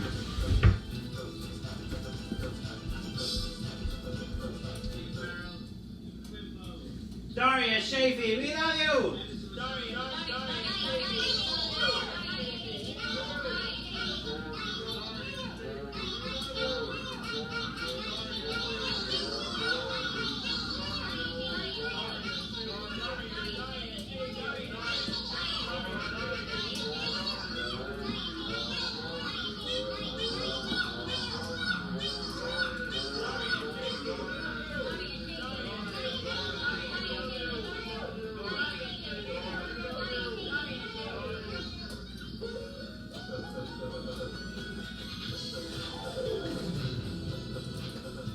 Welcome, Daria and Carl and everyone to Jason is a Social Scientist By Mouth Daily. Hey, Sarah Little, we're just about to explain. By Mouth Daily, pill number 1018. So you, some of you might be wondering what the show is about. Some of you are wondering what the show is about. people often wonder what the show is about. The premise is deceptively simple. I take my HIV medication live on the Book of Face each day in front of friends, family, and strangers. I do so in order to embrace stigma, dispel ignorance, and find support. After 1,018 pills, 1,018 shows, number of bells, whistles, and bows have risen up and around and about the show. The bells, bows, and other people, the people that come back night after night and give me their most valuable resource, their time. To me, that's the most significant thing that's risen up and around and about the show, the community. Therein lies the support that I was looking for. But a number of bells, whistles, and bows have risen up and around and about the show. Ding dong bell, where does she now hell? I mean, heck, this show has it all. I like to say that it is Cloud Atlas and that it incorporates at least 600 years of entertainment. With Edward R. Murrow's radio broadcasts on record and cylinders played on the 19th century, Edison home phonograph, along with the nursery rhyme book from my childhood, containing woodcut illustrations from the 15th century. It is, in a sense, also The Matrix. In a previous iteration of the show, I created something I call the Rainbow Tunnel, in which I harnessed the power of Grayskull and the Eye of Thundera, funneling them through a series of warp nacelles, creating a static warp bubble, and a subsequent singularity, punching a hole through the fourth wall, across the multiverse, and into the source. The show now takes place in an echo chamber, created by me, that serves as a way station between our reality and the source. I don't expect lay people to fully understand, as this is advanced social science. Yeah, so the show's also like an old-timey variety show, Carol Burnett style, mixed with a merry melody of Looney Tunes and a measure of Mork and Mindy. Nanu, nanu, a dash of Mr. Ed, and two doses of Alice in Wonderland, a helping of Hee-Haw, heaps of Benny Hill, a hint of the Highlander, tons of the Twilight Zone, a tincture of Teen Wolf, an ounce of Oz, a cup of Creep Show and Cast Away, a quart of Quantum Leap and a gallon of Gilligan's Island. It's a 4-hour show and a 4-hour tour. Piles of Pee-wee's Playhouse, a pinch of Peter Pan, a pound of Popeye, I Am What I Am, a whole block of Mr. Rogers' Neighborhood, and a ration of the Rocky Horror Picture Show. I'm just a sweet transvestite from transsexual Transylvania. Ha ha. Come up to the lab. See what's on the slab. I can see you shiver. Ooh. With anticipation.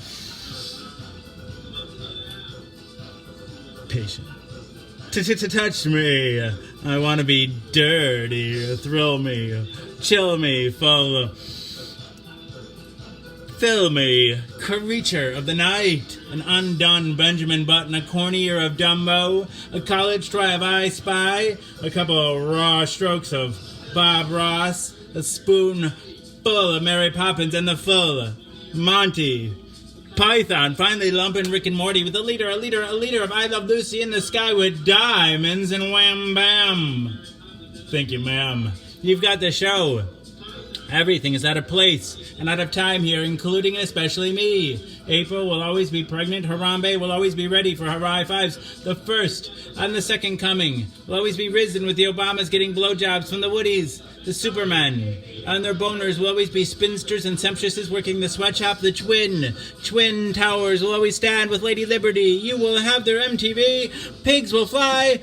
Disco and dance will reign, like men did in the days of old. I write nightly the future history of anachronism for your future children and your elderly grandparents. May they enjoy it now and time immemorial. If I'd have people take only one thing away from this show, it would be the knowledge that HIV is preventable. If you're HIV negative, there's a once-a-day pill you can take. They call it PrEP, or pre-exposure prophylaxis. The pill is Truvada, and if you're HIV negative, you take it once a day, and it works like a highly effective chemical condom. It prevents HIV. But if you're already HIV positive like me, treatment is prevention. By taking my medication every day and maintaining an undetectable viral load, it makes it so I'm not contagious. U equals U. Undetectable equals untransmissible. You could fuck me bareback all day long and never catch HIV from me. It's a brave new world. The future is now. And it's 1969. Free love. Woo! So that's the show in a fairly large nutshell. Dang it, dang it, dang it to heck. Hey, Lisa. From Colchester, UK. I saw Luca here, too. Cherry's still awake. And Apple Jacks, Fruity Pebbles. Hell yes, says Will. Free love, says Jared. Yes, indeed. I love you too, Cherry. Chad Newey's here. Hello. Hello, sir. Brian Gunderson still clamoring for the donut song. I don't know. I gotta find it. One of these days I'm gonna look for it. Daria is still here. Thank you. Hey, Jennifer Nelson Pratt. Hello, hello. Thank you, Daria. Cherry calls it a rap. Somebody else was calling it. Said I could spit some rhymes. I don't know about that. What time is it here? It is almost 3 in the morning. It must be like 2:30. Best show in history ever, says Cassandra. Thank you. Thank you, Cassandra. Right back at you, Cher. It's 2:30 here. Yep, 2:30, 2:29.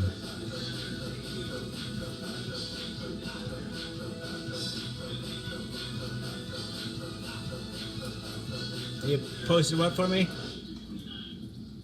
MC Sci-Fi.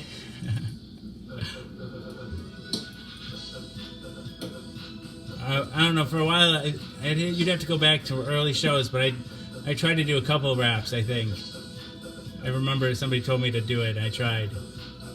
I called myself the Obama Kid. the Obama Kid would be a good rap name for me.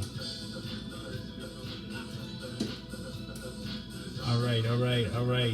It's 2:30 a.m. Yes, James. 2:30 a.m. Did we get James McCready a shout out?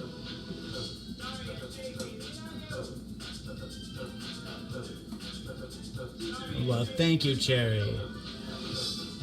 Cherry says it's a rap, beautiful manifestation of thought, poetic and rhythmic. Thank you. 2:30. James McCready, let's get you a shout out.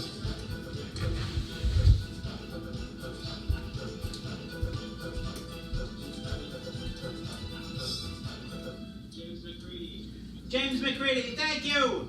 James McCready, thank you.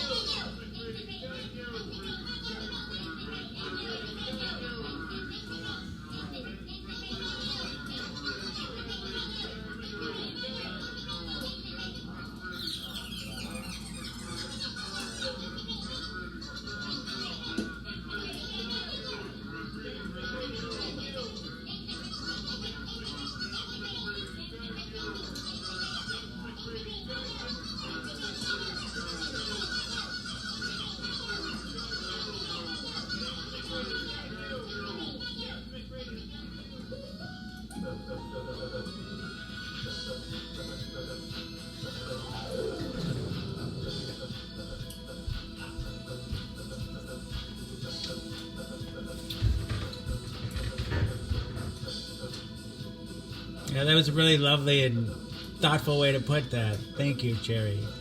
It gives me a warm, fuzzy feeling. It's 8:30 a.m. where James, you're at the same time as Cher. Is the UK all in one time zone? Sarah's Tay and sorting monarchs. Are you all monarchs, I think? Is that... Thank you, Jared. Thank you. It looks kind of ordinary when you're here. I know, Cherry. I hate it. I don't know what to do about it. It's not the camera, it's like the connection. Because I'll save the show to the iPad afterwards and upload it to YouTube, and it doesn't do that blurring. It's like it captures it, it just can't upload it.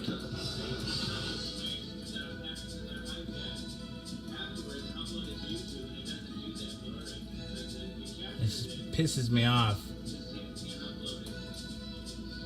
I don't know what to do about it. thank you, Tiffany Washington. I really am lucky. It's like I really do have a really great support system here.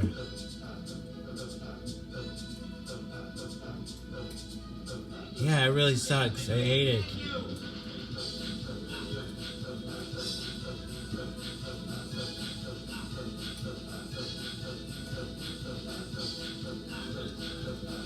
I don't know. Yeah, it really sucks.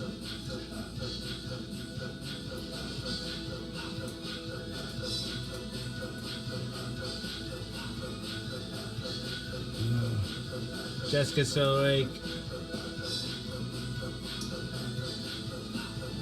Long time no... Hey, Travis. Long time no see. I hope you're doing well as well.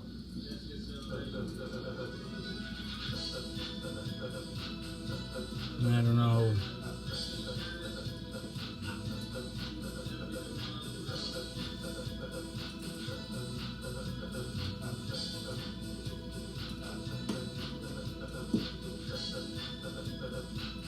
It's such a pain in the ass. I don't want to take the iPad down.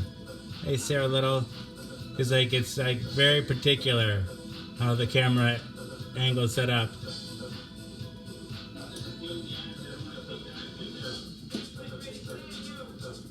I love how people can like remember the first pill that they came in on. Some people have been here since the beginning. I have people still like people that tune in that were here at the beginning. People like a lot of people have been here. 300 pills, 800 pills. You gotta work those angles. Dang it, the more extreme the angle, the better it is.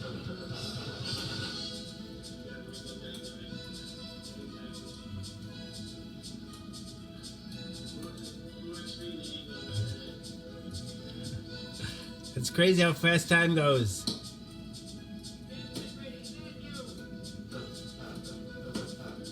So I've got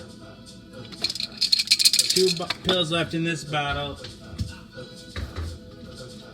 and a brand new bottle that hasn't been opened yet. And then in the mail today I got another new bottle.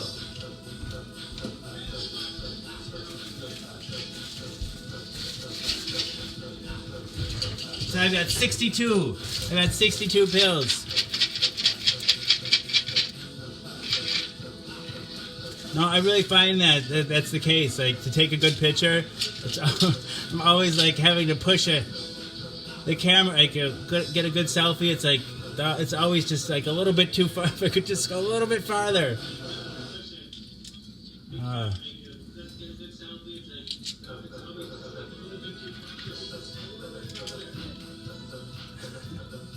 Anyway, so yeah, I got 62 pills. And I've run out of pills before, so like I hoard them now. You know, just because of like I've had problems with hiccups with insurance and hiccups in like the copay, the card, and I've just had hiccup after hiccup. So like more than one occasion I missed doses because of it, and so now I have like a full even if at the end of at the end of the month, I'd still have a full bottle of, I have an extra bottle. What kind of pills, Diana? Ross Webster, the pill I take is called Biktarvy. It's a once-a-day pill that contains 3 medications. The medications are Bictegravir, emtricitabine, and tenofovir alafenamide. Together they work in concert to suppress the replication of the HIV virus. Diana Ross Webster, is this your first time here? Hey, Jake Wyman. All right. Let's give her a proper welcome.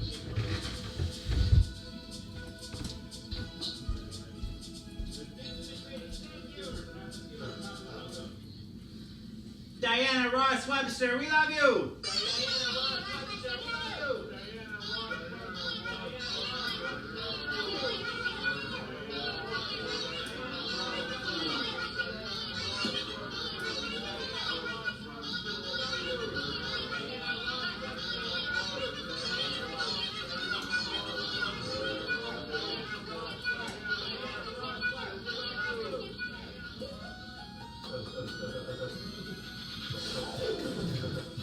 welcome Diana Ross Webster. Jason is a social scientist. By Mouth Daily. Pill number 1018. Cher is pooping. All right. Long time no see, Jake. Nice to see you, man. All right, so Diana, you might be wondering what the show is about. I think you kind of were. People often wonder what the show is about. The premise is deceptively simple. I take my HIV medication live on the Book of Face each day in front of friends, family, and strangers. I do so in order to embrace stigma, dispel ignorance, and find support. After 1,018 pills, after 1,018 shows, a number of bells, whistles, and bows have risen up and around and about the show. By mouth. By mouth right here. A number of bells, whistles, and bows have risen up and around and about the show. The bells, bows, and other people. The people that come back night after night and give me their most valuable resource, their time. To me, that's the most significant thing that's risen up and around and about the show. The community. Therein lies the support that I was looking for. But a number of bells, whistles, and bows have risen up and around and about the show. Ding dong bell. Boy, does she knell. Hell, I mean heck. This almost fell on the floor. Heck. This show has it all. I like to say that it is Cloud Atlas and that it incorporates at least 600 years of entertainment, with Edward R. Murrow's radio broadcasts on record and cylinders played on a 19th century Edison home phonograph, along with the nursery rhyme book from my childhood, containing woodcut illustrations from the 15th century. Oh, thank you, Cherry. 1018, can you believe it?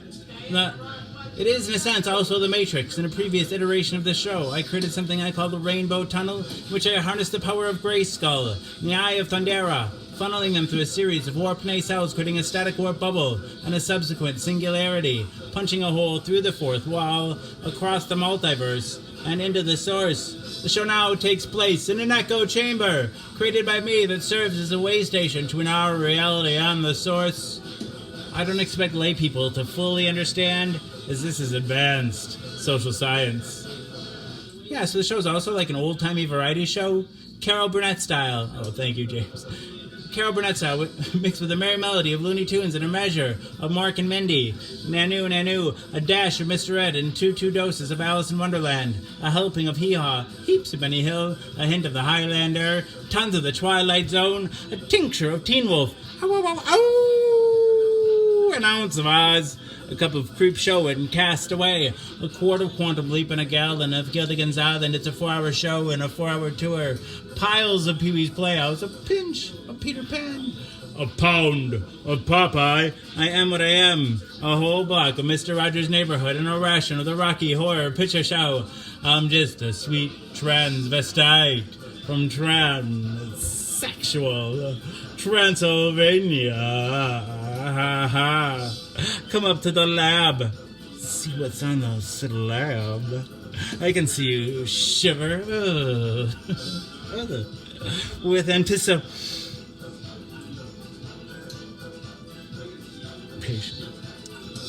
Touch me. I want to be dirty. Thrill me. Chill me. Fill me. Creature of the night. Oh, thank you, Diana. An undone Benjamin Button, a corny ear of Dumbo, a college try of I Spy, a couple of raw strokes of Bob Ross, a spoon full of Mary Poppins, and the full Monty Python. Finally lump in Rick and Morty with a liter of I Love Lucy in the sky with diamonds, and wham bam. Thank you, ma'am. You got the show. Thank you, Jared. Everything is out of place, out of time here, including and especially me.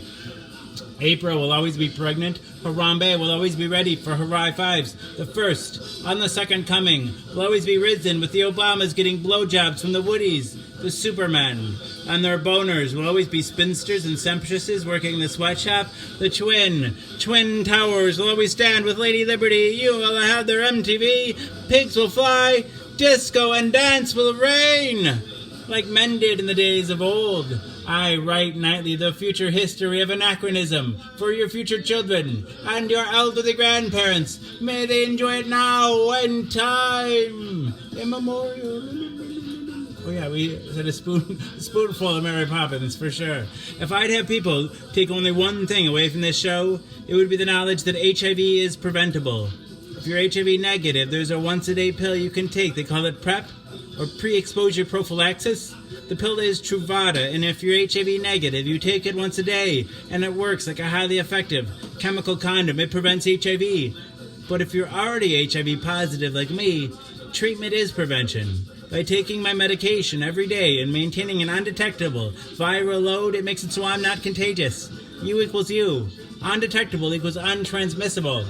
You could fuck me bareback all day long and never catch HIV from me. It's a brave new world. The future is now, and it's 1969. Free love. Woo. So that's the show in a fairly large nutshell.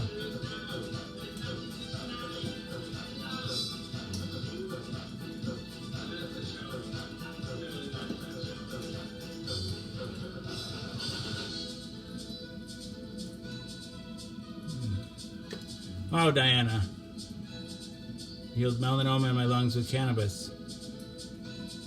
Wow, I'm glad you were able to overcome that. That's scary stuff. Woo. Woo. Super scary.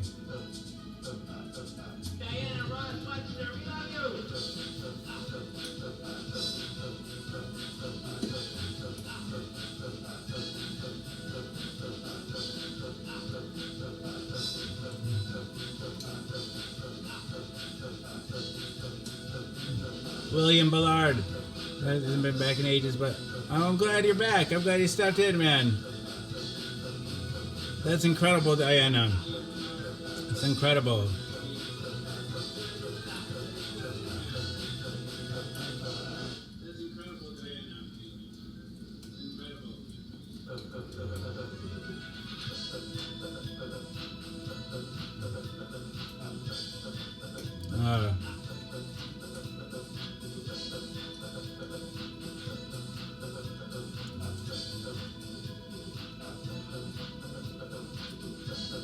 I'm taking a break from it right now. For this mental health treatment, I'm supposed to stay off of it.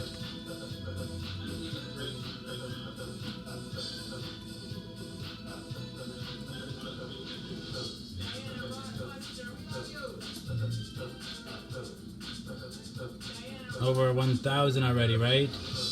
What are GGs? But yeah, I can't believe it.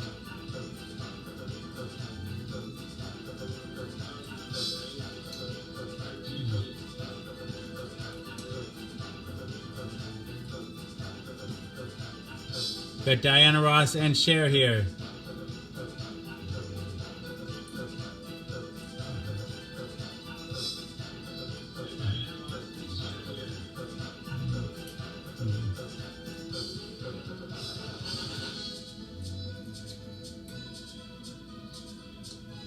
Yeah, I think you're...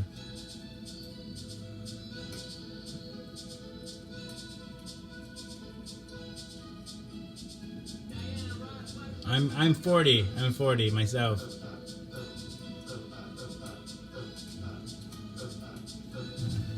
Well, thank you, William. Thank you.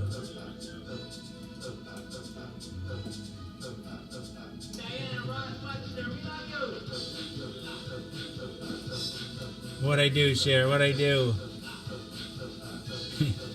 Yeah, just a young. Not quite. Not quite. I'm getting up there now. I'm getting gray. Hey, Dylan.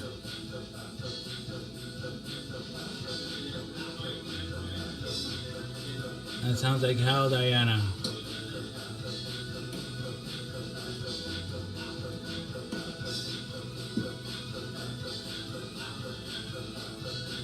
I can't believe how... You can't see it as well on this camera, I don't think, but this is like getting really white here. What a trooper you are, Diana.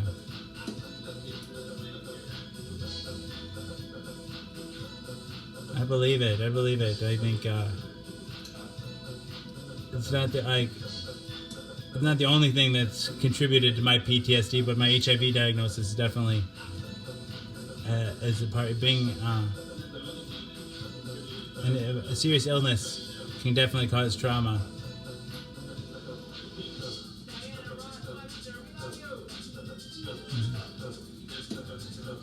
Yeah, I think being able to talk about it does help. At least helps me. Like that's that was one of the impetuses of the show was like to like because people had told me like how lucky I was to have HIV today, and I didn't feel lucky, right? And so I figured, well, let's just take the pill in front of people and use that as a way to talk about how easy it is. And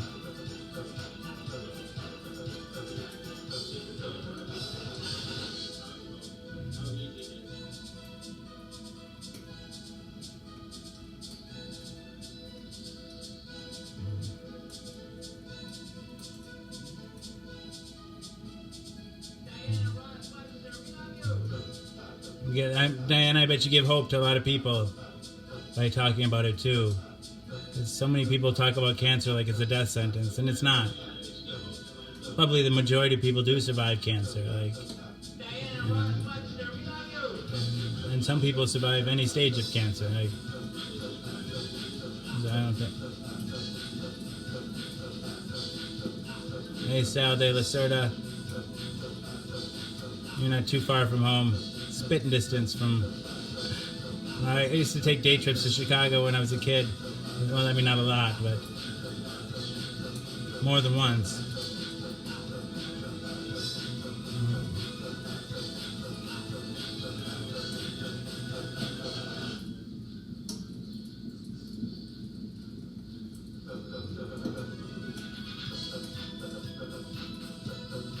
Well, it's crazy, Diana. I'm not a big fan of blunts. That's really cool, Diana. Because, yeah, of course, the earlier you catch it, the person catches it.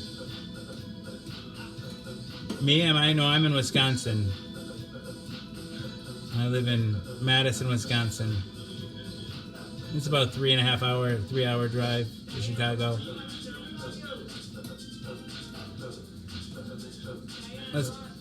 Let's give Mary Fonesca a shout out. You already know what the show's about, Mary?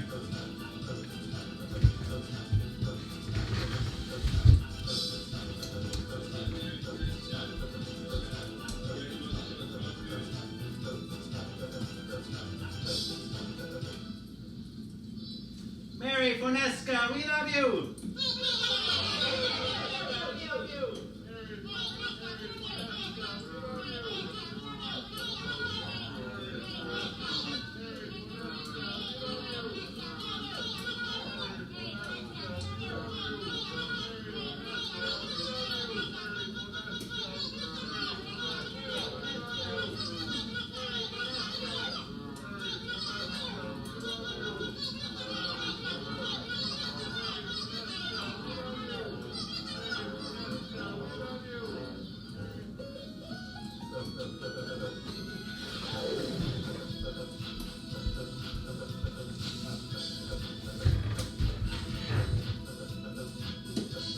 All right, have a good time at work tomorrow. Don't work too hard. Good night, Ernesto. Over this wook. What is a wook? I say over in my head that I want something and it comes to me in some way. I don't know, but I don't think it works like that for me. I'm kind of glad it doesn't work that way for me. I have a lot of suicidal ideation. Sometimes I scold myself for thinking about suicide. I'm like, don't wish that, Jason. You don't want that to happen.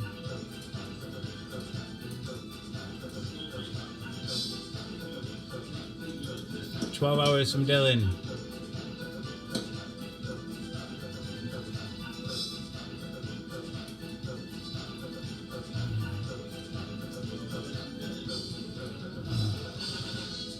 I don't know. Talking to a skeptic here, Jared. I'm a skeptic. Good night, Jared. Everybody's fading. I might take a nap too.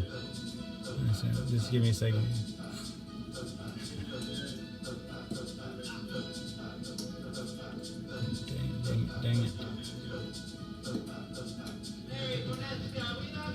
gave you superpowers, Diana? I don't mean to laugh. It's kind of funny though.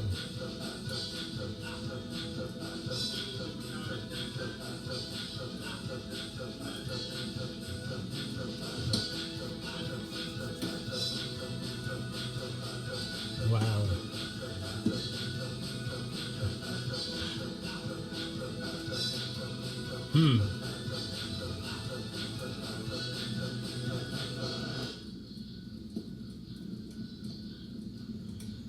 I do. Well, yes, I do. I do take them for life. I'm a skeptic, Diana. I'm not. I never tell. I never tell somebody I don't believe them because there are things that I don't know. But I am a skeptic. It would take a lot of evidence for me to believe, and even then, I would still question it. Not only do I have to see, I have to know how it works too. The how is a big.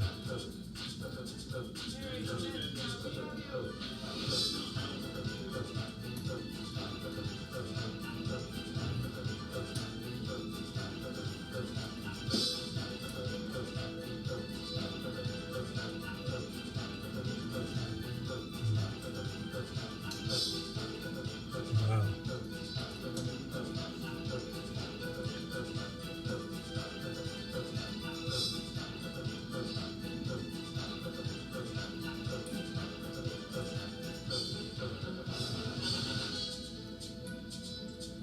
Oh, that's cool, Diana. It's the only one I take for the HIV. I started on some new meds for depression. No, thank you for sharing, Diana. But yeah, it's just one pill once a day for the HIV. I take Lamotrigine, which is a mood stabilizer, and I take Vilazodone, which is a new antidepressant, and then I take Lorazepam as needed for anxiety. That's basically the pills that I'm on. But just the one. One once a day. It contains 3 medications in it, though. It contains Bictegravir, Amtricitabine, and Tenofovir alafenamide. 50 milligrams of the Bictegravir, 200 milligrams of Amtricitabine, and 25 milligrams of Tenofovir alafenamide. And they work on different things. Like one of the medications works to prevent the virus from entering cells. Because what the virus does is it gets in the white blood cell that that usually fights infection, and it gets inside of there and it reprograms it and makes it produce more virus. It turns into the white blood cell turns into a little virus manufacturing machine, and then it eventually bursts and releases a bunch more virus that then in turn enters new white blood cells and turns those over, and it just keeps happening. One of the medications prevents the virus from being able to enter the cell, and then I think the other one stops it from being able to reproduce once it's in there.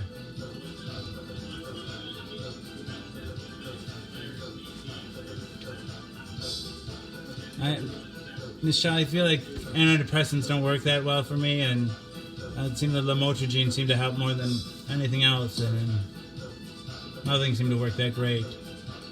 But now we're going to try the Vilazodone.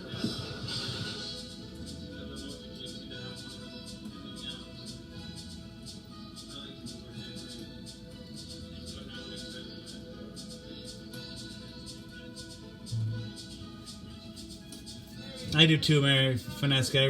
Right now I'm just starting a partial hospitalization. I was just released from the hospital not a couple weeks ago from the inpatient psychiatric unit.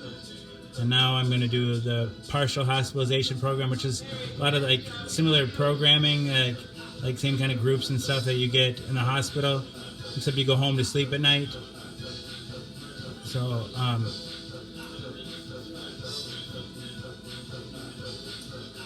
and then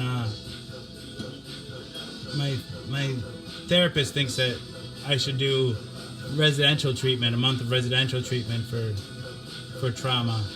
I don't know. We'll have to see. I'm gonna do one step at a time here.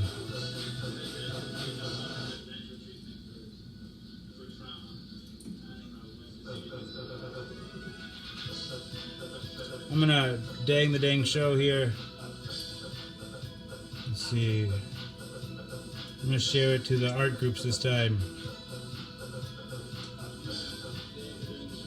We'll go to Art Club, Live Art Nation, Abstract Design, Art Design, Abstract Illusion, Painting, Video, Absurdistan Art, USA Art Gallery, Art Promotion, Art Freaks, Global, People's Choice, Earth Refugees, Art Dreamers, Videos, Art Funny Share, Art and Video and Me, 420 News World Headquarters, Art of the Initiate, Save the Earth Cooperative, Ask Thomas Anything About Something, Wonderful Master Art, Art Group, Amazing Design Art Video Around the World, That Weird Art Group, Art Collectors, Gifts of the Heart, The Earth Suckhole, Knights of the Order, Pretzel Something, New York Time for Art, Art Dreamers, House of Art, Drug Fueled Rant, Art Freaks Global, Art Friends, Street Art Worldwide, Art, Rick and Morty Fan Art, or Drug Themed Art, Intersex, Art House Poosh, Artists Trying to Make a Living, Lowbrow Art, and Low Art Equals Life. Alright, that's good enough for now. Alright. Hey, Tony Lee Walsh.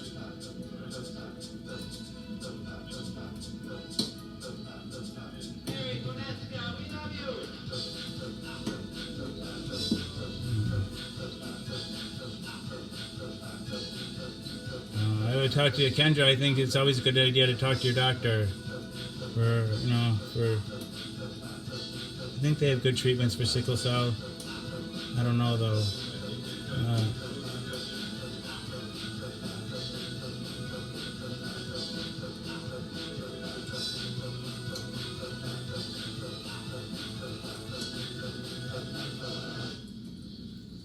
So you take a bunch of meds. James takes it's pregabalin. That's all. Is that also? No, I'm thinking of gabapentin. Pregabalin. I forget what the brand name is. That. I'm sorry, Diana Ross. I don't know. More than one person's heard me.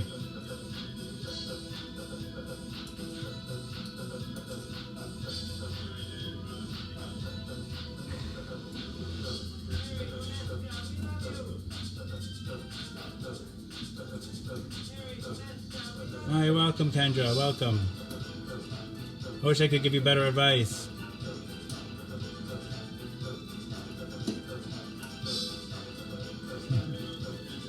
No, I think I'll keep mine, James. I'll keep mine. Neurontin's gabapentin, I think. Pregabalin, I think, is Lyrica, maybe? Lyrica?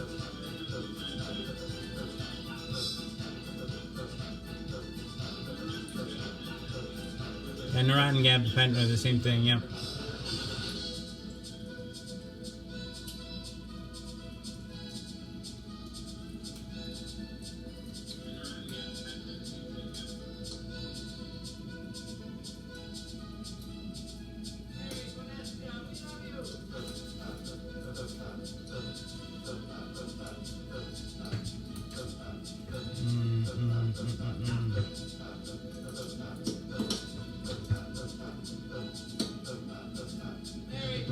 Oh, I never heard of that one. But maybe that's a Scottish brand name.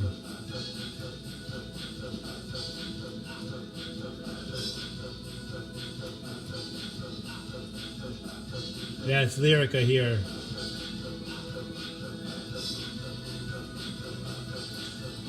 Oh, that's terrible, Diana.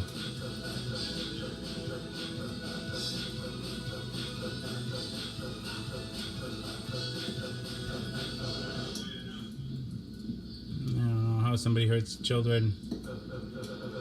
I don't know how anybody hurts anyone, but especially kids. Hey, Jeanette. Does it work for you? Hey, some whiskey. I guess that's like entrails or something, isn't it? Entrails of a sheep or some crazy shit.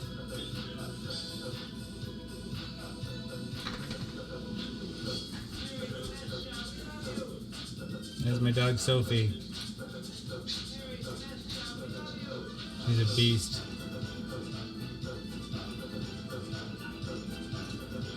Ugh. Gross. Cher Williamson's back.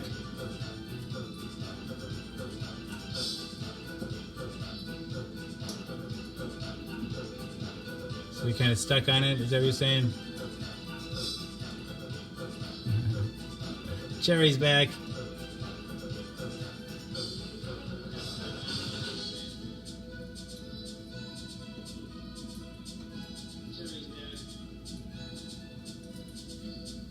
Dang it to heck.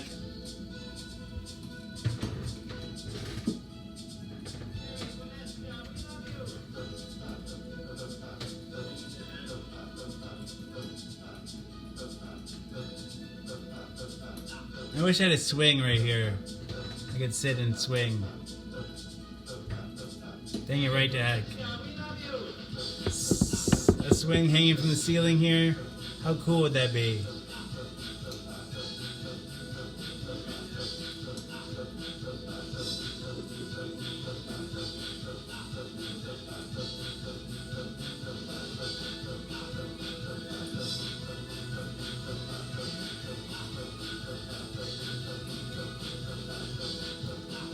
I could use it for sex too, a sex swing.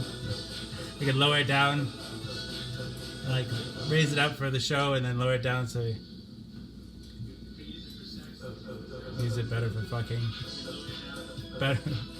Better to fuck with. Anyway, I agree, Diana. It would be super cool. Hey, Raylene. Hello, hello.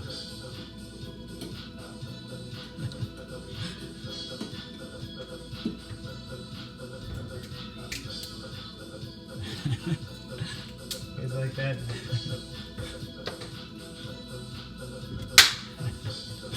All right.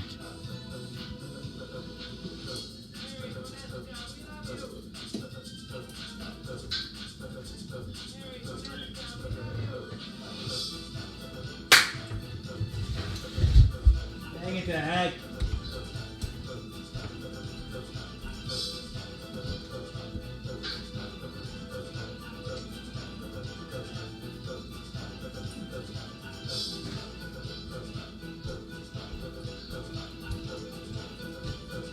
I should shower tomorrow.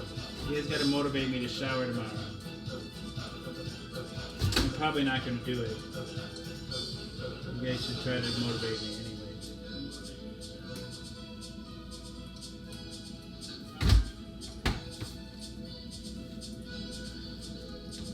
This is my house, Diana. It is my house.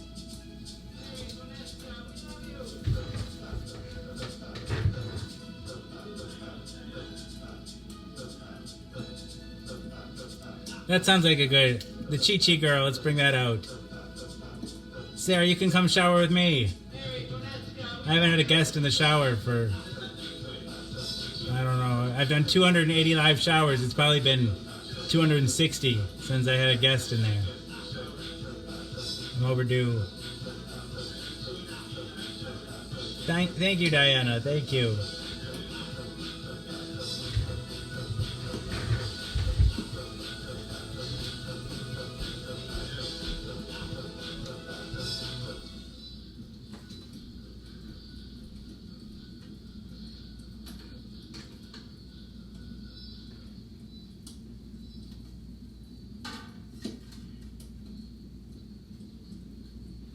We're going to listen to... Raylene had a great suggestion. The Chi Chi girl. Yeah, it's Rose Murphy. We're gonna listen to "When I Grow Too Old to Dream" by Rose Murphy. They also know that she was also known as the Chi Chi Girl because of the fun noises she would make. Chi Chi. All right, I'm in Wisconsin, but I love the Pacific Northwest. It's my favorite. Something about tomorrow, says Cherry. You're coming back. You're not going anywhere, Cherry. I'll believe it when I see it.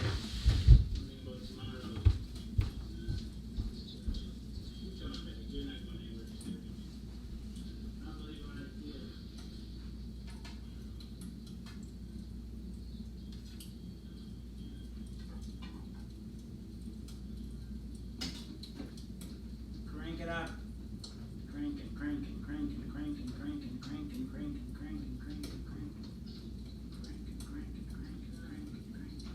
cranking, cranking, cranking.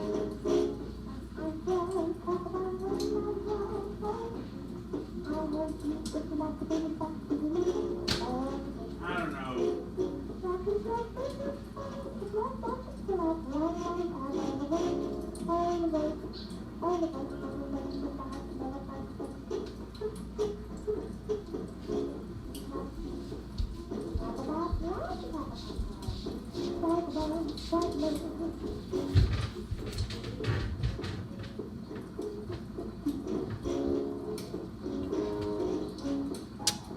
Right back at you, Rose.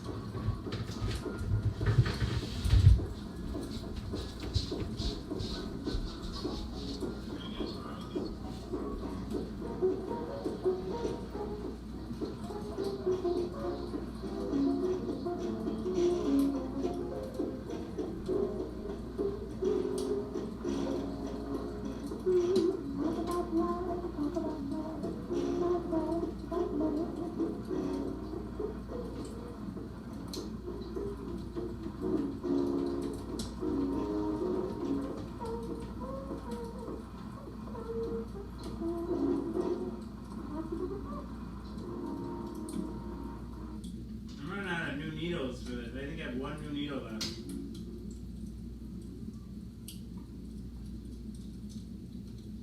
I actually like this song better. It's also by Rose Murphy. This is "I Can't Give You Anything But Love."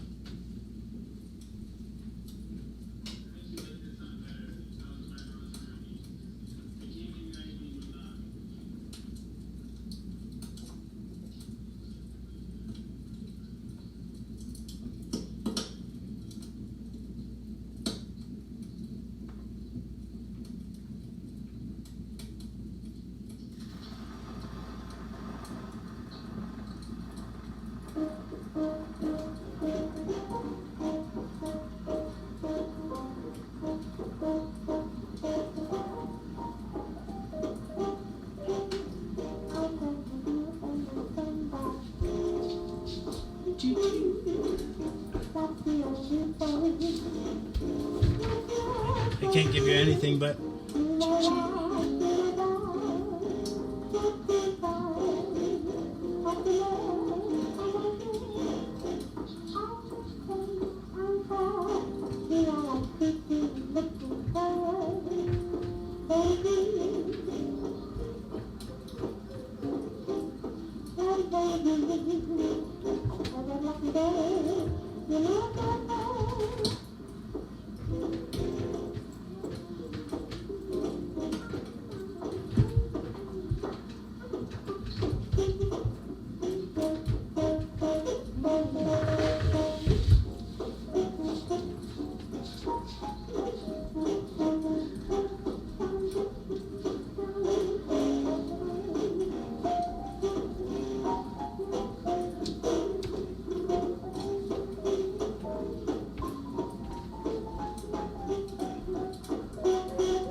My new antidepressant is Vilazodone. It's Vibrad. Actually, Vilazodone is its generic name. Never mind.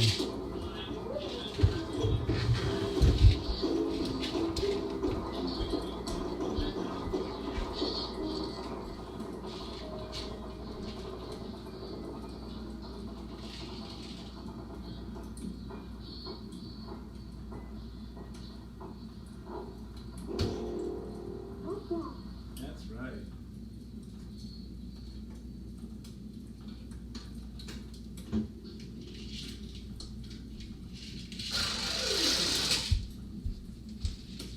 For fuck's sake.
Now what?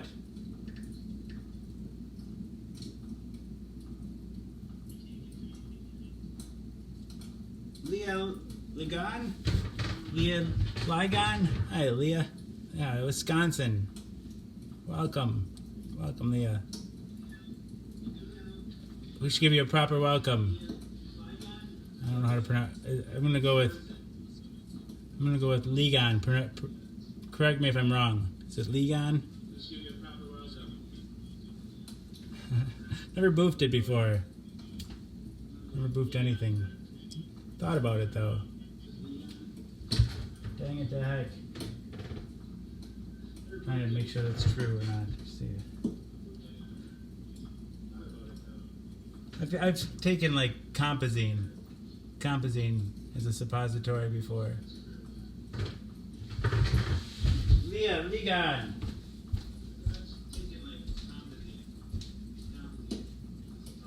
That's probably not right.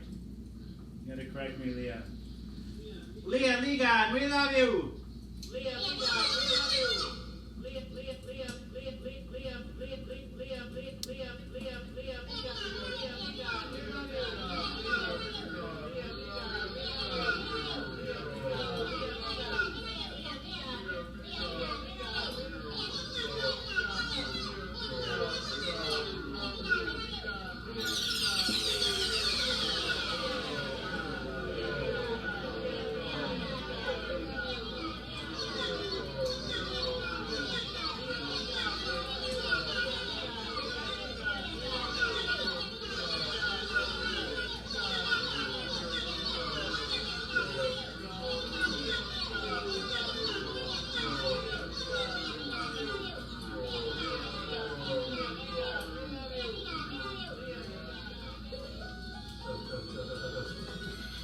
Hey, Melanie Ann Davis.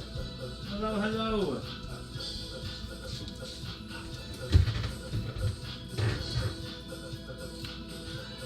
Guess we lost Leah. Hey, Melanie Ann Davis. Dang to heck. Well, I guess there's no point in doing the premise if we lost her. Alright, dang it to heck, what do we do next now?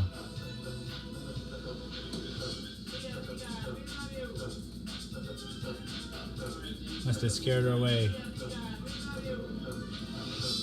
How are you, Melanie Ann Davis?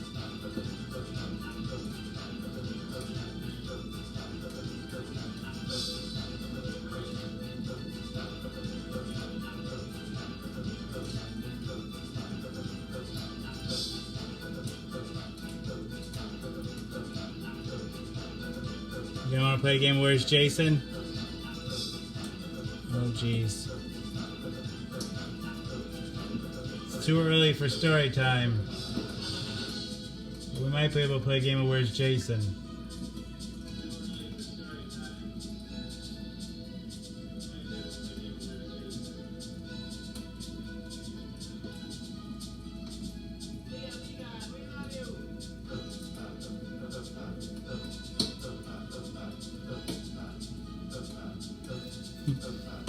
Laura, hello, and Mr. Owing, hello. Alright, you guys all know how to play Where's Jason? The rules are really simple. You just have to turn away, not look at the screen, not look, and while I'm counting, I'm going to count backwards from 30. And the whole time while I'm counting backwards, you can't look, no peeking. And I'm going to hide. And then when I get down to 0, I'll say, "Where's Jason?" And then you can look and try to find me. Okay? Alright. Alright, so no peeking. 30. 29. 28. 27, 26, 25, 24, 23, 22, 21, 20, 19, 18, 17, 16, 15, 14, 13, 12, 11, 10, 9, 8, 7, I call it 6,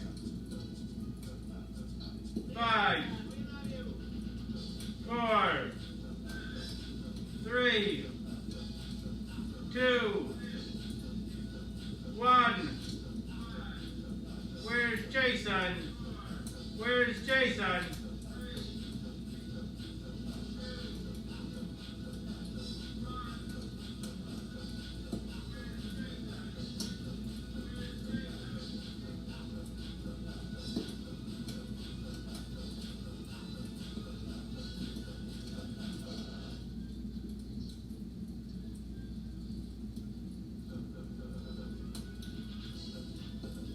Where's Jason?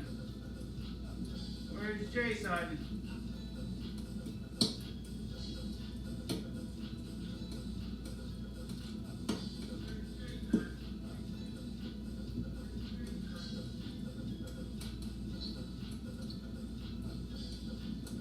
By the speak? I don't know.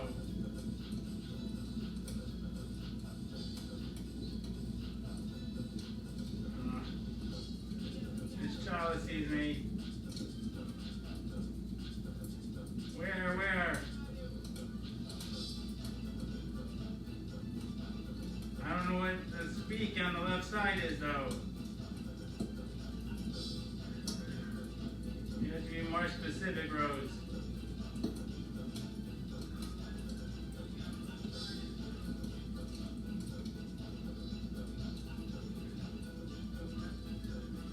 I don't know, Rose. I don't know.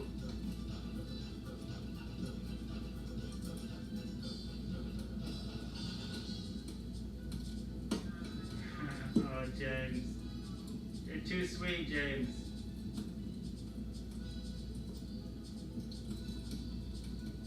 Oh, I think Raylene's pretty close, but it's not a swan. There's no swan, Raylene.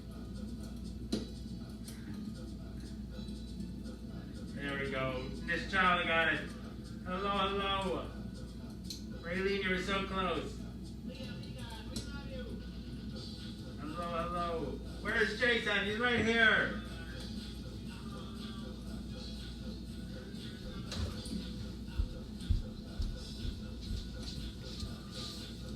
Where's Jason? Where's Jason? The speak. What are you talking about? And the picture, that was you weren't specific enough, Rose. By the speak. And Raylene, you had it.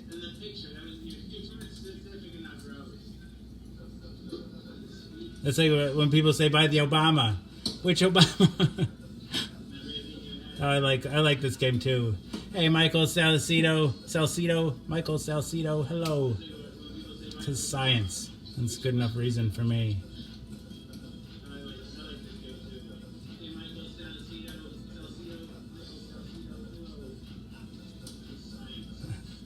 That could be fun, Cher.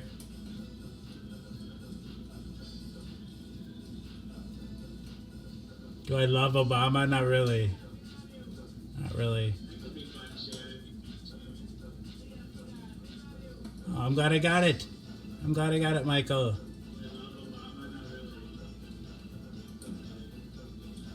It's kind of disappointing, but oh well.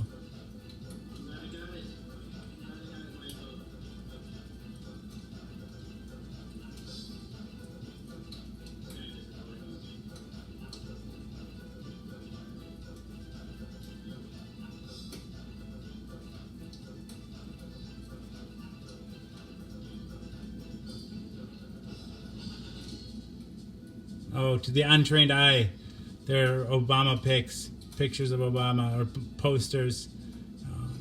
I prefer to think of them as shepherd. It's a shepherd. So it's fairy prince. Fairy prince.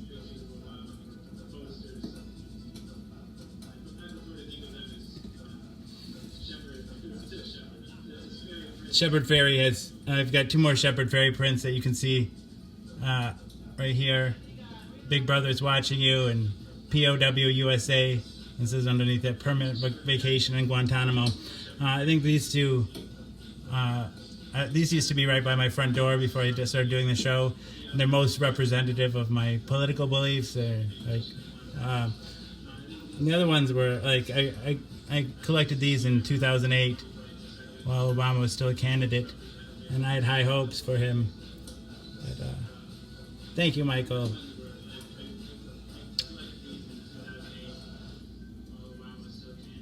And he was supposed to be like Abraham Lincoln and FDR and JFK and Martin Luther King, all rolled up into one person, and he was supposed to restore our republic to its previous glory. You know, he used to be a constitutional professor. Like, I don't know. He just had he had the resume. Anyway, he ended up being more just like a placeholder president. Thank you, Rose. Thank you. I really love the set too. I really love the show.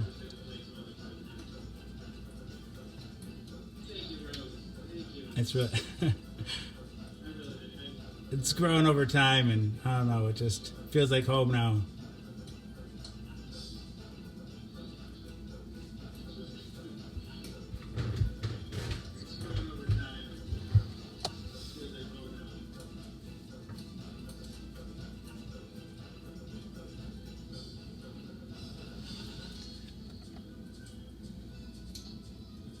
Nice. My mom has many awesome pictures with me.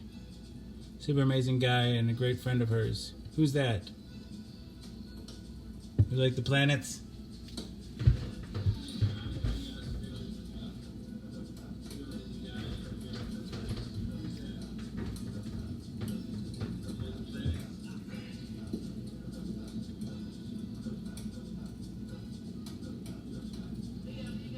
No. Like pictures that like she met him? That's pretty cool.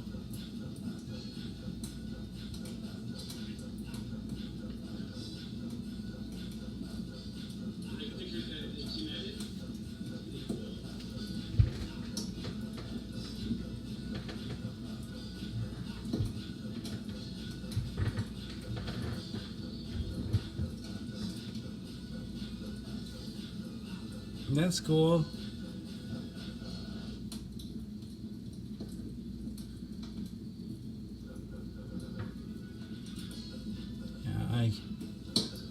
I don't dislike Obama now. I just wish he would.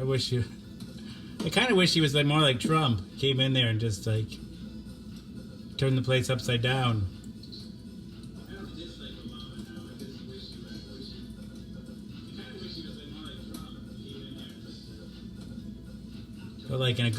I don't dislike Obama now. I just wish he I kind of wish he was like more like Trump. Came in there and just but like in a good way.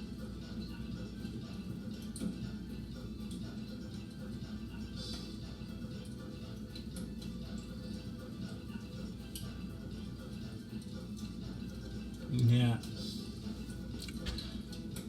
It's too bad. It's too bad. Feels like a really like a wasted opportunity.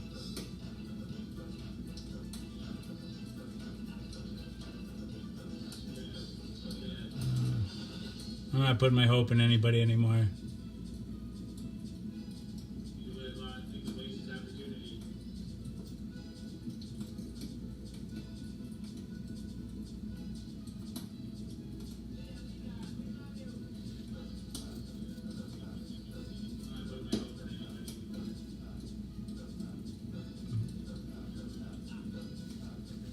Like,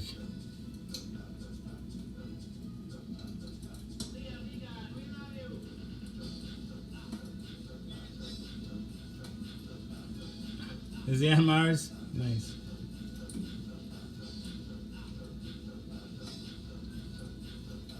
And what, 45? What? The age 45?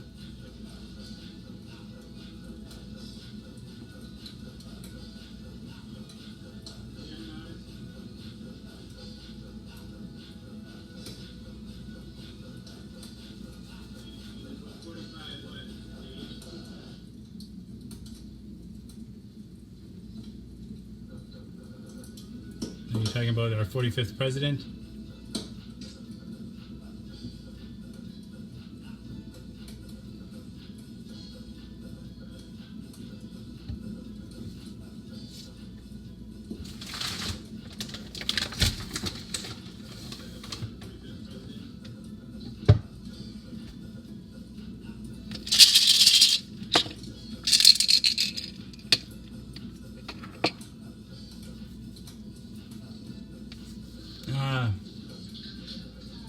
It's a nightmare. It really is a nightmare. Just this week alone.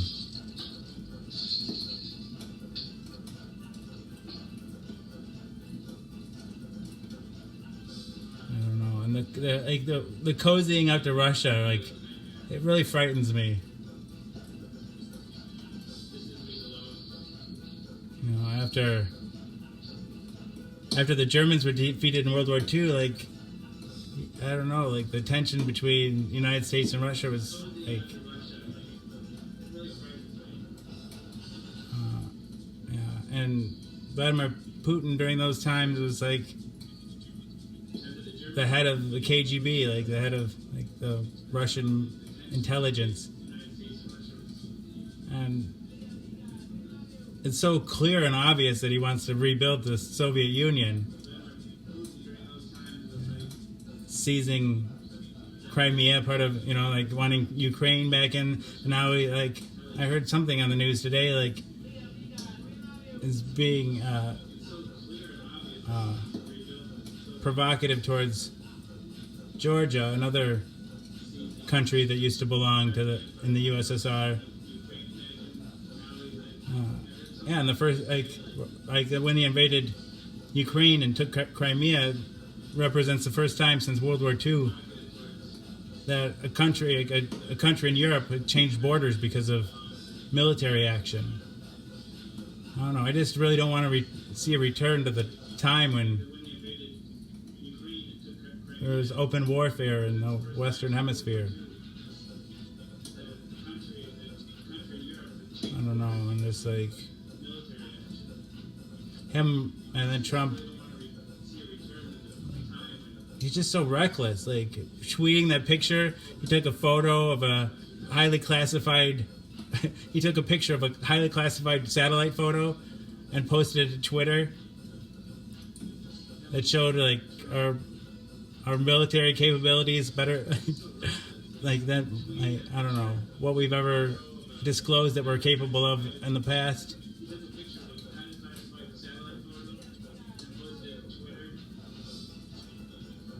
Just like an idiot. He's just like an idiot. And then, I don't know, just the abject cruelty towards immigrants. Just revoking all the, like, this latest revoking all the medical waivers for people that aren't, like, that would go, if they were deported, would die because they wouldn't receive the treatment. They were people who lived here for years and just like, all right, you're getting kicked out. It doesn't matter if you'll die.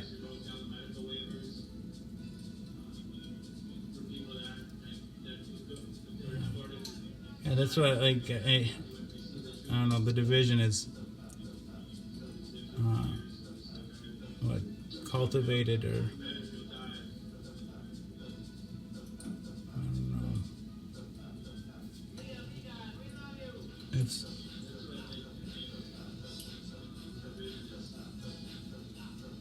and that's what going after the immigrants is all about. It's like dividing us into anything that divide us into us against them.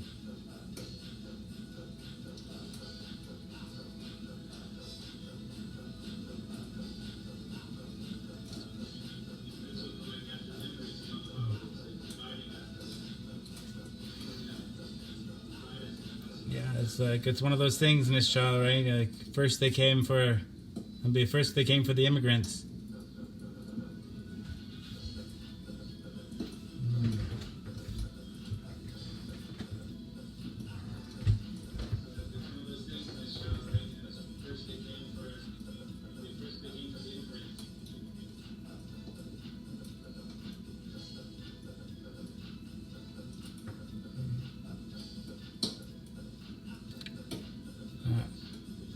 Who are you speaking for, William? Not all Americans are like that, although our actions are, we're all responsible for those actions. Our tax dollars pay for it. Hey, Julie Hicks Farrell.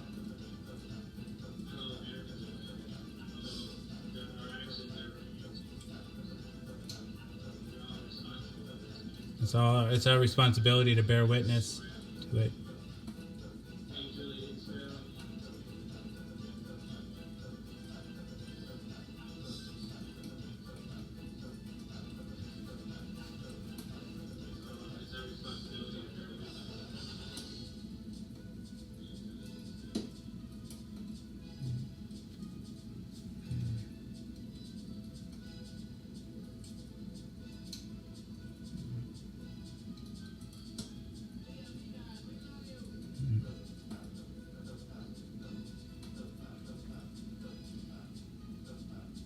I don't know if you're talking about. I don't know if you do.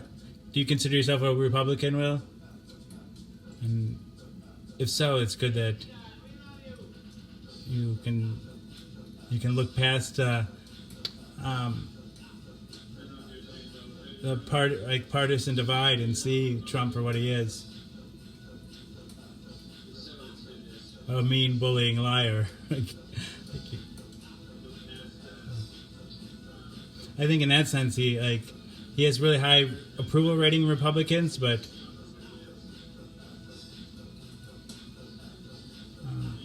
he's also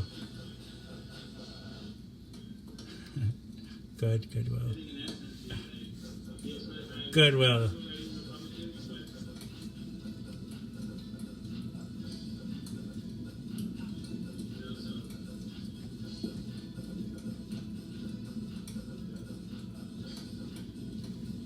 Do I need to speak up, Jeanette? Jeanette, rev it up, LaFon. Or you can't see the comments.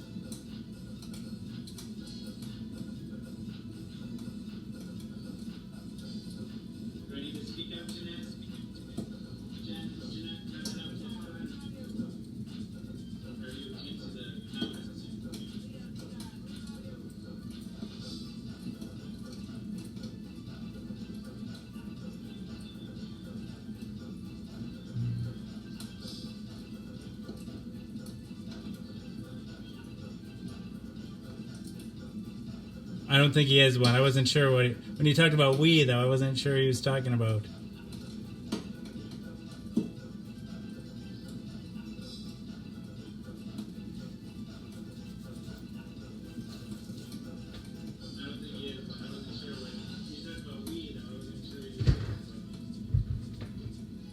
I do have quite a few Trump supporters that watch the show, though.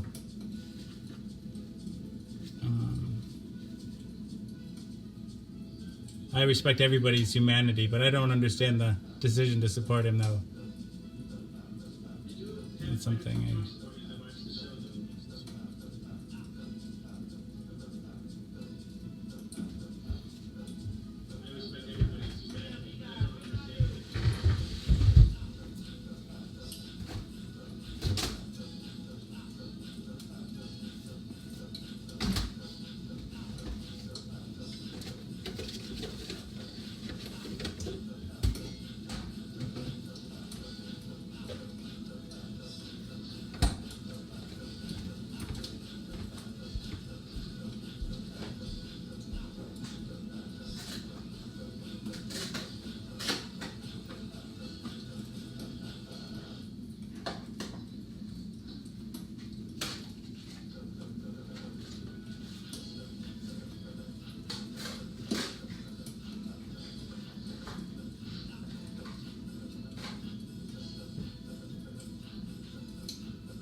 hello.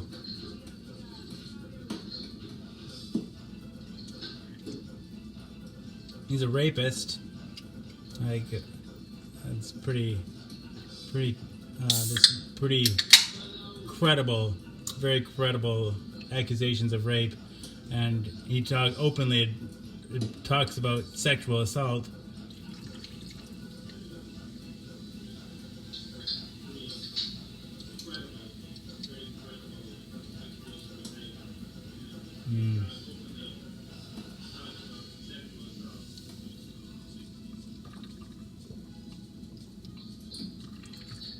Ice Ice Baby.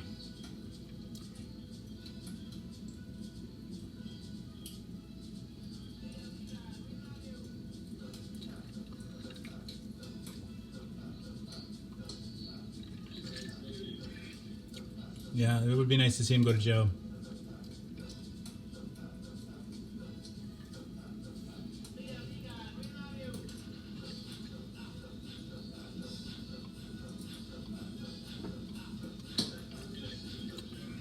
Yeah, that relationship is an interesting one.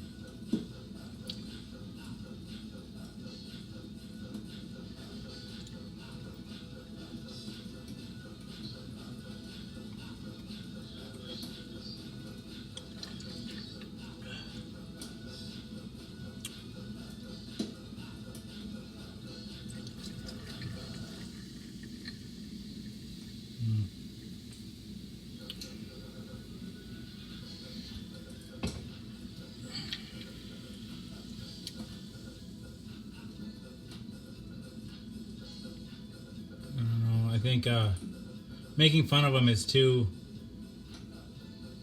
I don't know, I think it minimizes some of the travesties that his administration is undertaking.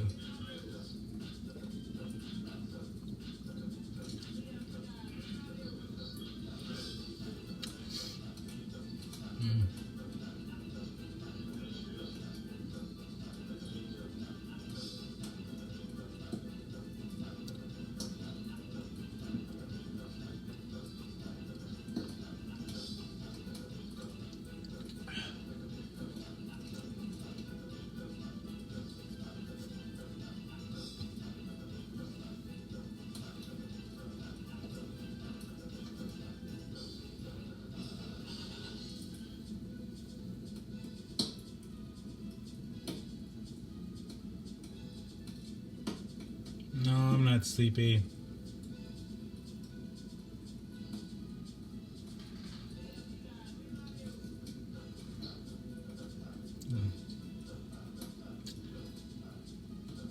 My earliest memories of Trump, is like as a kid growing up or hearing on the news that he went bankrupt.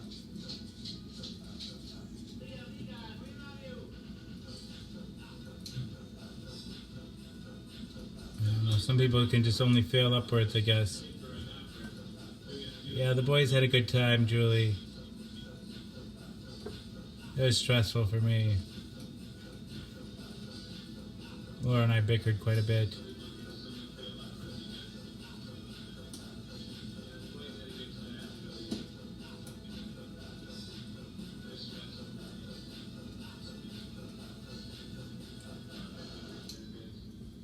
Jack, they all thought this was funny. Started calling, Jack nicknamed me Salty Balls because I was so salty. Laura and Alex thought that was just hilarious. So then they started calling me Salty Balls.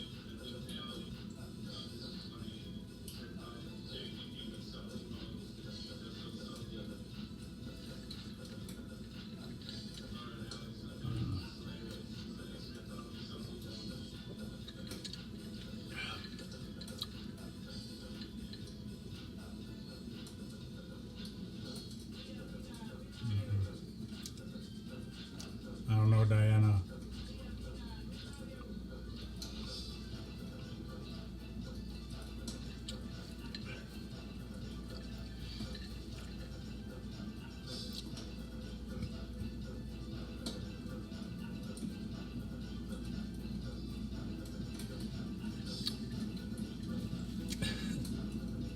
Thanks, Julie. Oh, well.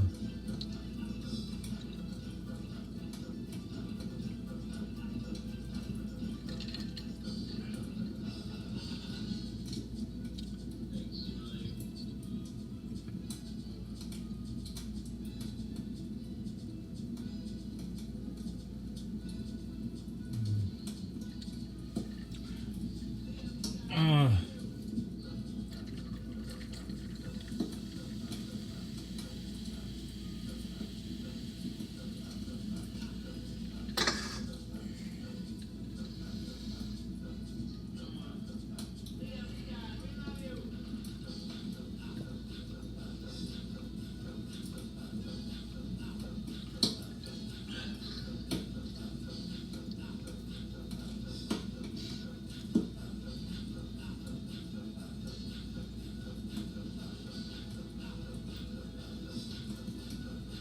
On Tuesday at 8:30. We'll be doing that 8:30 to 2:30, Monday through Friday.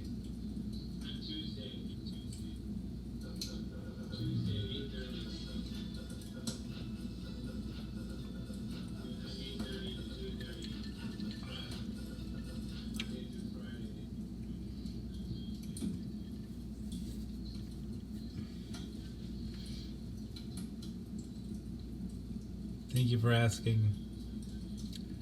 Oh, like the worst part is just the most nerve-wracking part is just gonna be meeting the doctor. I don't know. They can be real assholes. The doctor in the hospital is really great, though.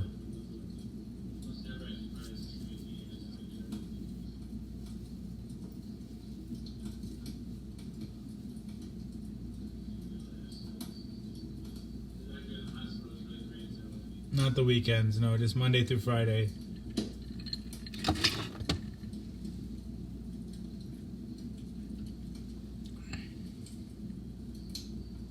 Kyle Steve Smith, hello.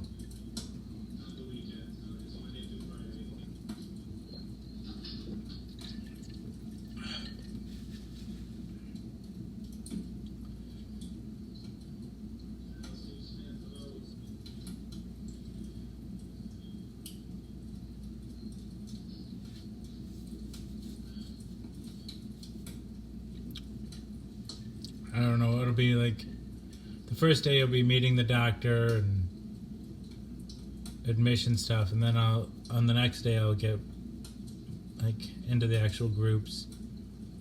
I know they'll have like art therapy. I'm surviving, Kyle. And they'll have like probably something like mindfulness. This and that and that and this. I don't know. 6 hours.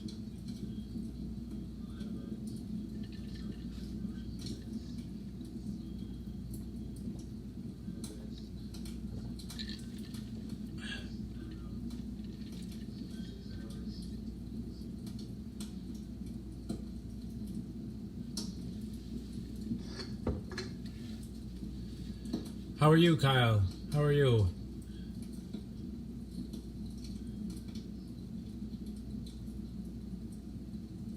It's getting to be around 4:20. Figured you'd be rearing your head.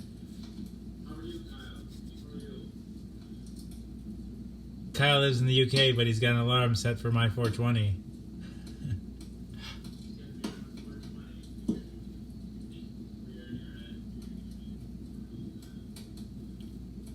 Jem Montenegro, how are you, sir?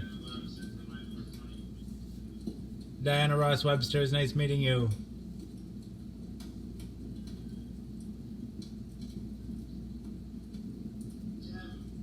Oh, I'm fairly well, sir. Fairly well. You're always welcome, Diana. If you like the video, I can invite you later. Everyone who likes or reacts to the video, I can invite. Or if you just hit follow button, you can follow me. I'm here most nights.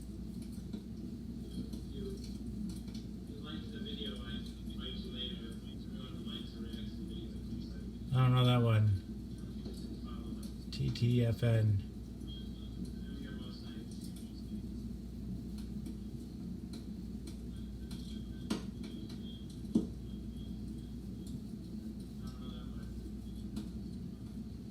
Probably gonna change up my hours though.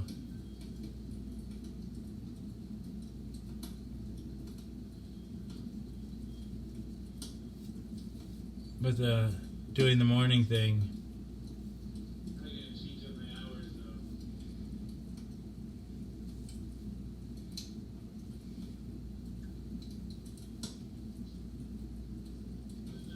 Matthew's here. Hello, Matthew.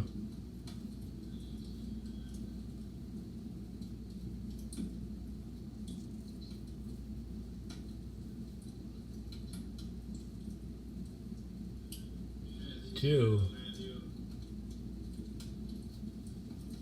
Two what? Two. Not the number two. Where are we going to? Where to next?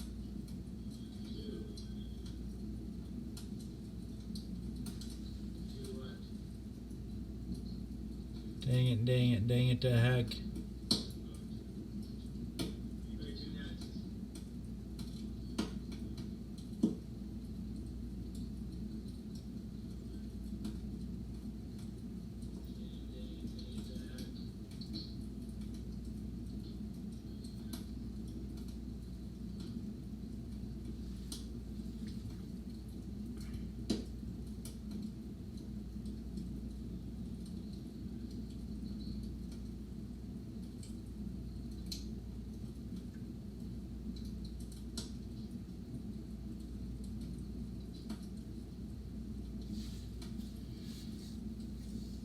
Oh my goodness.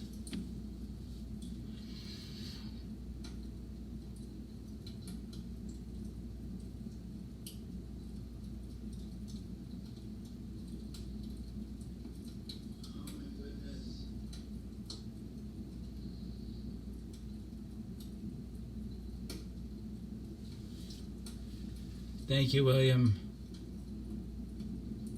Thank you.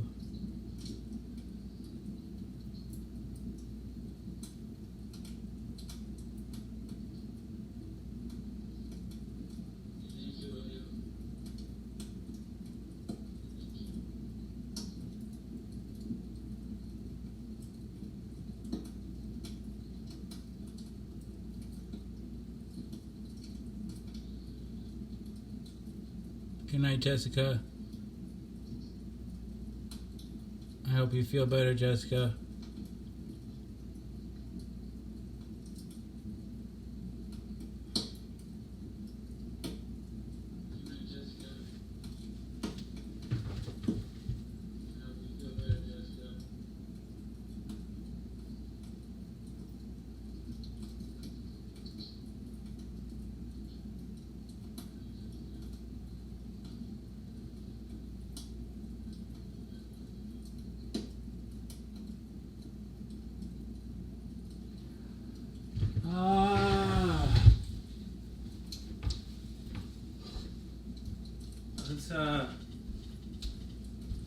It's story time.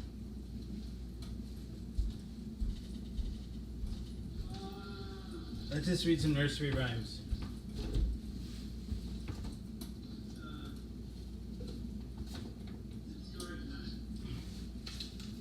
Yesterday, or the last time we started from the back of the book, or the front of the book. We'll start from the back of the book this time.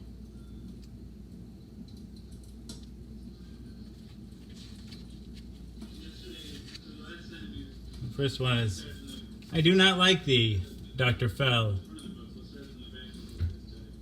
I do not like thee, Dr. Fell. The reason why, I cannot tell. But this I know, and know full well. I do not like thee, Dr. Fell. The Dr. Fell, 1625 to 1686, referred to here was the Dean of Christ Church, Oxford. The rhyme first appears in the works of the satirist Thomas Browne, who, it is said, was threatened with expulsion from Oxford unless he could translate on the spot the lines of Roman poet Martial emo te sabidi nec possum deser qua hoc tantum possum deser non amo te. Brown's translation was this verse.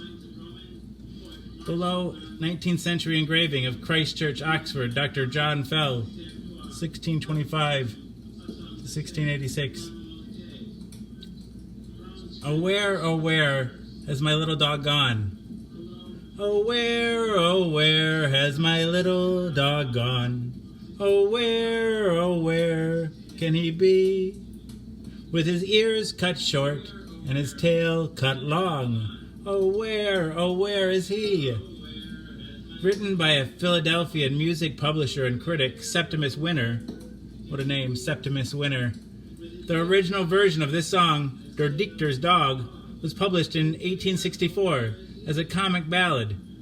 Although now forgotten, its nursery version is still popular throughout the English-speaking world. The original version of this song, Der Dichter's Dog, was published in 1864. Lavender's blue. Lavender's blue, dilly dilly, lavender's green. When I am king, dilly dilly, you shall be queen. Call up your men, dilly dilly, set them to work. Some to the plow, dilly dilly, some to the cart. Some to make hay, dilly dilly, some to thresh corn. Whilst you and I, dilly dilly, keep ourselves warm. A printed version of this old ballad first appeared in the late 17th century.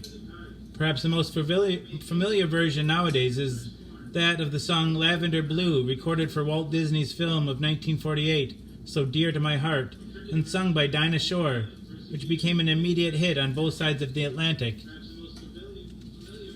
Thank you, Jessica. I love you too, William.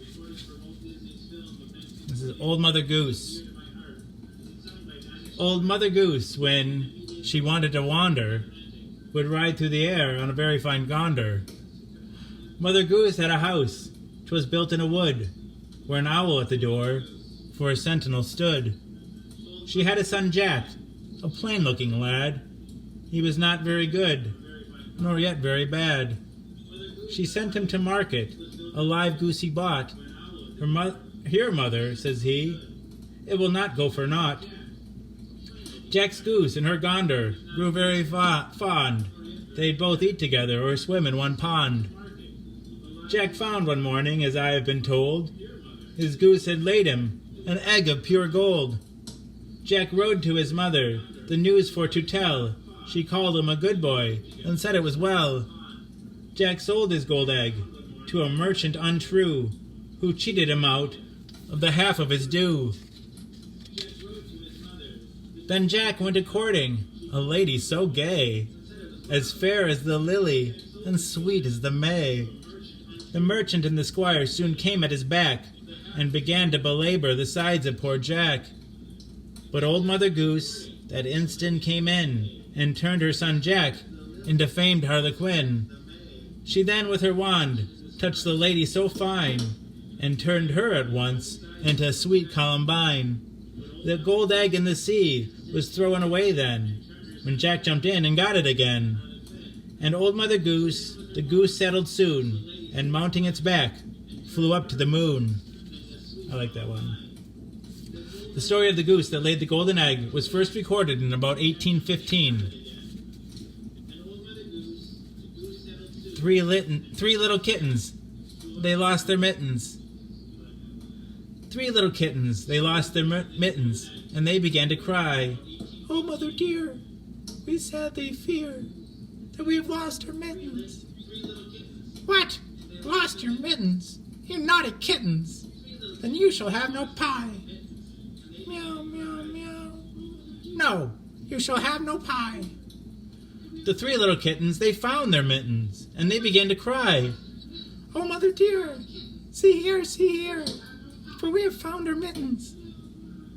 Put on your mittens, you silly kittens, and you may have some pie.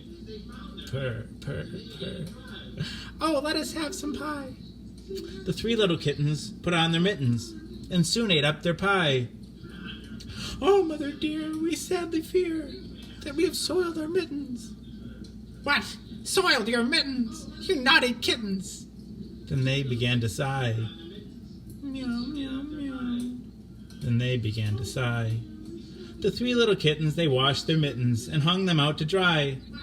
"Oh, mother dear, do you not hear that we have washed our mittens?" "What? Washed your mittens? Then you're good kittens. But I smell a rat close by." Meow, meow, meow. We smell a rat close by.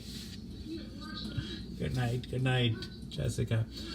These verses were first printed in New Nursery Songs for All Good Children, 1853, and are often attributed to the book's author, Eliza Fallon, a New Englander. She, however, describes them as traditional. Clap hands, clap hands. Clap hands, clap hands, till father comes home. For father's got money, but mother's got none. This game for infant amusement has many versions. All involve taking the child's hands, clapping them, and repeating the little rhyme which always begins clap hands. When good King Arthur ruled this land. Good King Arthur ruled this land, he was a goodly king. He stole 3 pecks of barley meal to make a bag pudding. A bag pudding the king did make, and stuffed it well with plums, and in it put great lumps of fat, as big as my 2 thumbs. The king and queen did eat thereof, a nobleman beside, and what they could not eat that night, the queen next morning fried. Arthur appears as King Stephen in other versions of this ancient ballad, which may well have been introduced into an old play, possibly in the 16th or 17th century.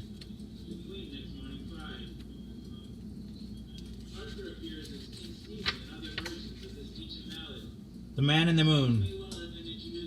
The Man in the Moon came tumbling down, and asked his way to Norwich. He went by the south, and burnt his mouth with supping cold plum porridge. According to legend, the moon has been inhabited for centuries by a man with a bundle of sticks on his back, who was banished there for gathering sticks on the Sabbath.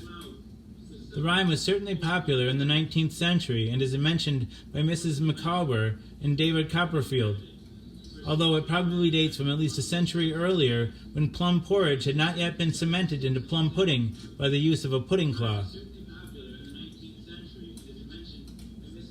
I'll tell you a story. I'll tell you a story about Jack and Norrie, and now my story's begun. I'll tell you another about Jack and his brother, and now my story is done.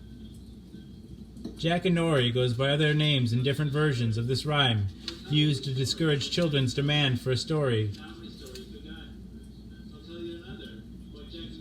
Jack and Jill. Jack and Jill went up the hill to fetch a pail of water.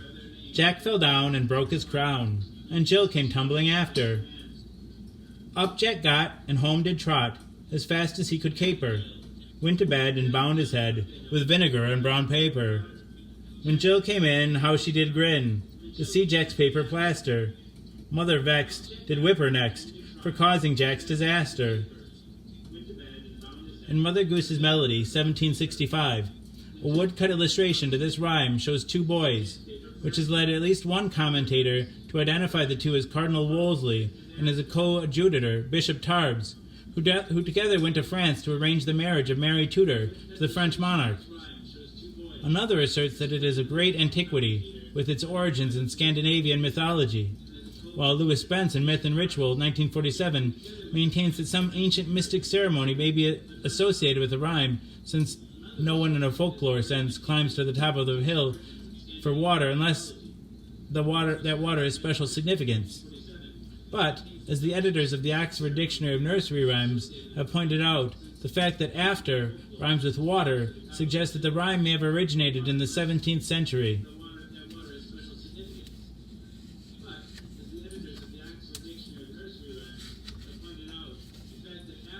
Early to bed, early to rise.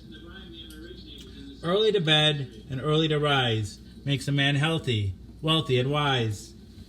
In the 19th century nursery rhyme books, this proverb, known from at least the 15th century, is often preceded by another old proverb. The cock crows in the morn to tell us to rise, and he that lies late will never be wise. The rhyme has been much parodied. Dang it. James Thurby's witty version is, early to rise and early to bed makes a man healthy, wealthy, and dead. The next one is my favorite one, I think, in the book. I like a lot of them, though. I love little pussy. I love little pussy. Her coat is so warm. And if I don't hurt her, she'll do me no harm. So I'll not pull her tail, nor drive her away. But pussy and I very gently will play. This first appeared in print in 1830 and was thereafter included in a number of nursery rhyme books throughout the 19th century. I love little pussy.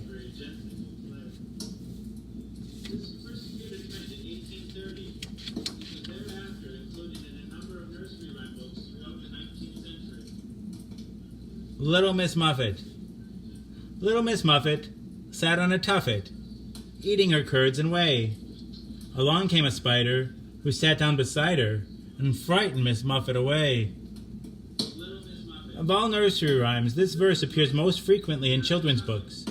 It has been suggested that Miss Muffet was Patience, the daughter of a 16th century entomologist, Dr. Thomas Muffet, the author of a work in verse entitled The Silkworms and Their Flies, and a man whose admiration for spiders has never been surpassed. It's in quotes. Since no record of the rhyme has been found earlier than 1805, this is a speculative but interesting theory. Miss Muffet probably sat on a grassy mound, though tuffet can also mean a three-legged stool. The curds and whey, which Miss Muffet was eating, is a form of junket.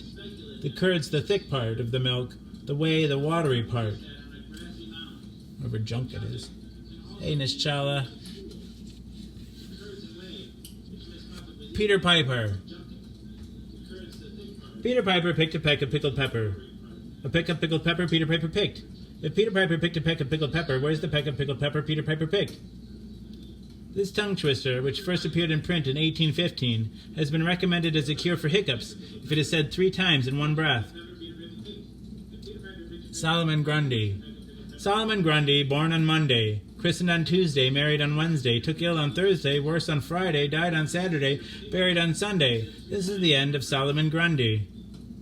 This rhyme was probably devised to teach children the names of the days of the week, and has remained popular since it was first recorded in the 19th century. Little Jack Horner. Little Jack Horner sat in a corner, eating a Christmas pie. He put in his thumb and pulled out a plum, and said, "What a good boy am I." The legend surrounding this rhyme is that the original Jack Horner was the steward to Richard Whiting, abbot of Glastonbury in Somerset, the richest abbey in the kingdom at the time of Henry VIII. At the time of the dissolution of the monasteries, the abbot, hoping to gain favor with the king, sent his steward to London with a Christmas gift. This was a pie, in which were contained the title deeds of 12 manors, one of which Jack Horner extracted on his journey. In fact, soon after the dissolution, the manor of Mells became the residence of Thomas Horner, and his descendants still live there. In Tudor times, as now, anybody could be called Jack, particularly if he was thought to be a knave, and Thomas Horner was a member of the jury that condemned Abbot Whiting to death. A rhyme still current in Somerset, and first recorded in 1860, runs, "Hopton, Horner, Smith, and Tyne. When the abbots went out, they came in." Sir John Tyne incidentally built Longleat House, one of the finest examples of Elizabethan architecture in England. It is on record also that in the relevant period Abbot Whiting sent several Christmas gifts to the king. Those Horners stole their way into still living high on that little theft. Lucy Locket. Lucy Locket lost her pocket. Kitty, how's it go?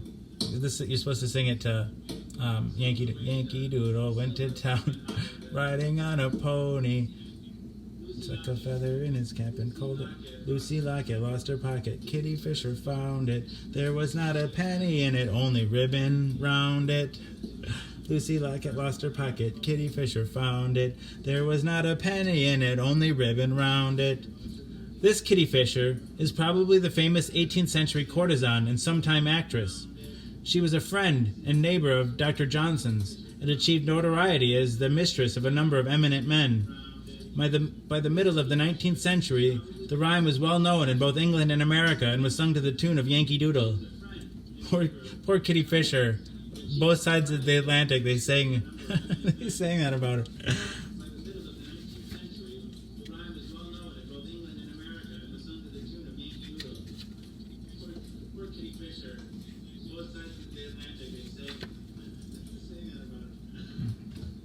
This is the house that Jack built. This is the house that Jack built. This is the malt that lay in the house that Jack built. This is the rat that ate the malt that lay in the house that Jack built. This is the cat that killed the rat that ate the malt that lay in the house that Jack built. This is the dog that worried the cat that killed the rat that ate the malt that lay in the house that Jack built.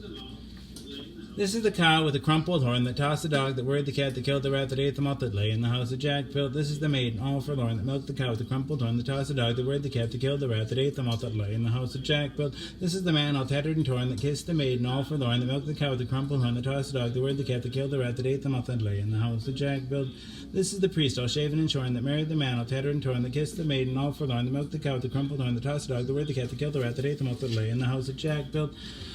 This is the cock that crowed the morn, that woke the priest, all shaven and shorn, that married the man, all tattered and torn, that kissed the maiden, all forlorn, that milked the cow with the crumpled horn, that tossed the dog, that worried the cat, that killed the rat, that ate the malt that lay in the house of Jack built. This is the farmer sowing his corn, that kept the cock, that crowed in the morn, that woke the priest, all shaven and shorn, that married the man, all tattered and torn, that kissed the maiden, all forlorn, that milked the cow with the crumpled horn, that tossed the dog, that worried the cat, that killed the rat, that ate the malt that lay in the house of Jack built. This accumulative rhyme first appeared in print in 1755, but is probably very old and may well be derived from a Hebrew chant known in the 16th century. Similar rhymes occur in other European languages. I just like how much of a history that one has too. Let's see. Pleased to remember the 5th of November, gunpowder, treason, and plot. I see no reason why gunpowder treason should ever be forgot. The 5th of November is, of course, still remembered in England as Guy Fawkes Day, when bonfires are lit around the Guy, a stuffed figure which children take about the streets for a week or so preceding November 5th, begging for fireworks money. A penny for the Guy. Happy 420, everyone. Take a hit for me.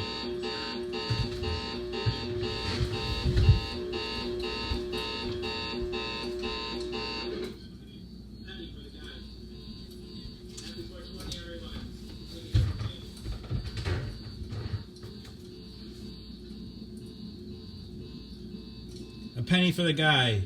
The gunpowder plot of 1605, led by the ardent Roman Catholic Guy Fawkes, was almost successful. He and his fellow co-conspirators, who planned to blow up the Houses of Parliament and so rid the country of its Protestant rulers, had, in fact, planted the gunpowder and set the fuses, having dug their way to beneath the House of Lords from an adjoining house. Someone, however, warned a friend to keep away from the house on the set day, November 6th. A search was made, and on the night of November 4th, the plot was discovered.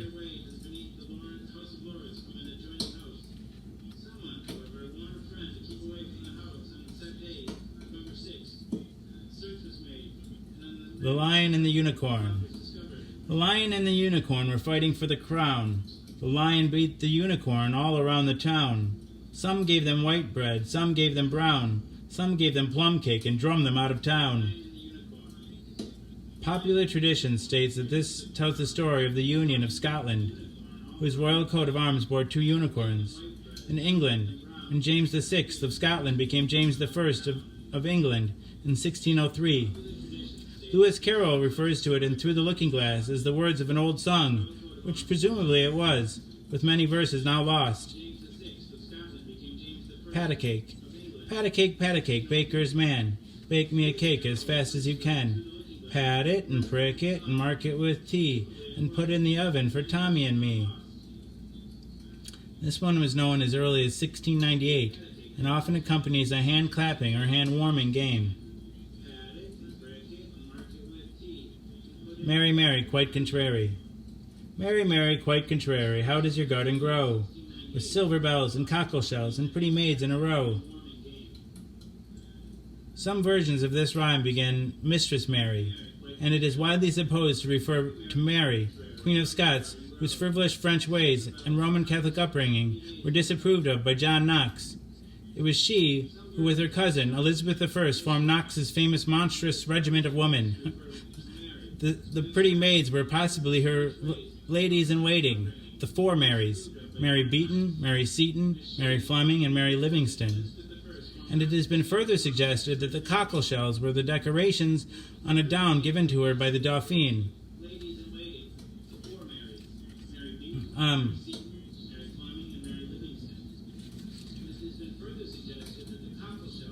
Somebody was saying...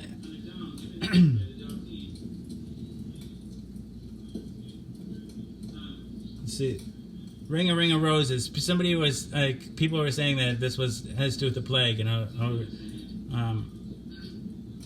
well, I'll just read about it first. Ring a roses, pocket full of posies, a tissue, we all fall down. This rhyme, the accompaniment of one of the most popular of nursery ring games, first appeared in print surprisingly late in Kate Greenaway's Mother Goose, 1881. It is widely believed that it is associated with the Great Plague, the roses referring to the rosy rash, which was one of the symptoms of the plague, the posies, the herbs and spices carried as protection against the infection, and still carried ritually as an antidote to gowel fever by Old Bailey judges at the opening of each session, and the sneezing, a final fatal symptom before falling down dead. The editors of the Oxford Dictionary of Nursery Rhymes are dismissive of this interpretation, but the belief is so widely and so strongly held that even if unfounded, it is now a popular myth. The editors of the Oxford Dictionary of Nursery Rhymes are dismissive of this interpretation, but the belief is so widely... Hickety-pickety, my black hen. Happy 420 to you, Rose. Hickety-pickety, my black hen. She lays eggs for gentlemen. Sometimes 9, sometimes 10. Hickety-pickety, my black hen. This is probably a cleaner version of an older rhyme about Little Blue Betty, a lady of easy virtue.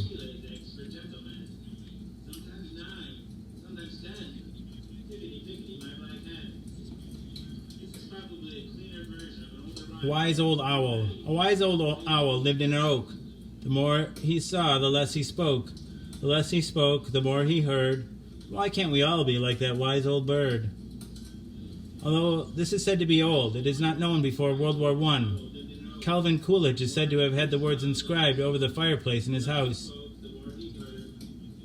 Yankee Doodle went to town, riding on a pony. He stuck a feather in his cap and called it macaroni.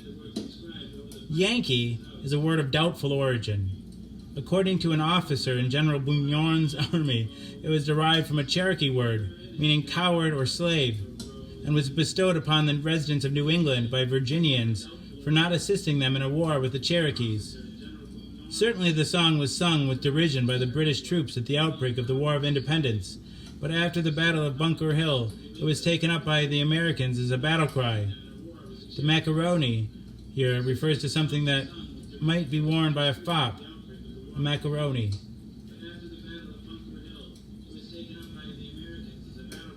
I saw 3 ships come sailing by. I saw 3 ships come sailing by, come sailing by, come sailing by. I saw 3 ships come sailing by on New Year's Day in the morning. And what do you think was in them then? Was in them then? Was in them then? And what do you think was in them then? On New Year's Day in the morning. 3 pretty girls were in them then. Were in them then. Were in them then.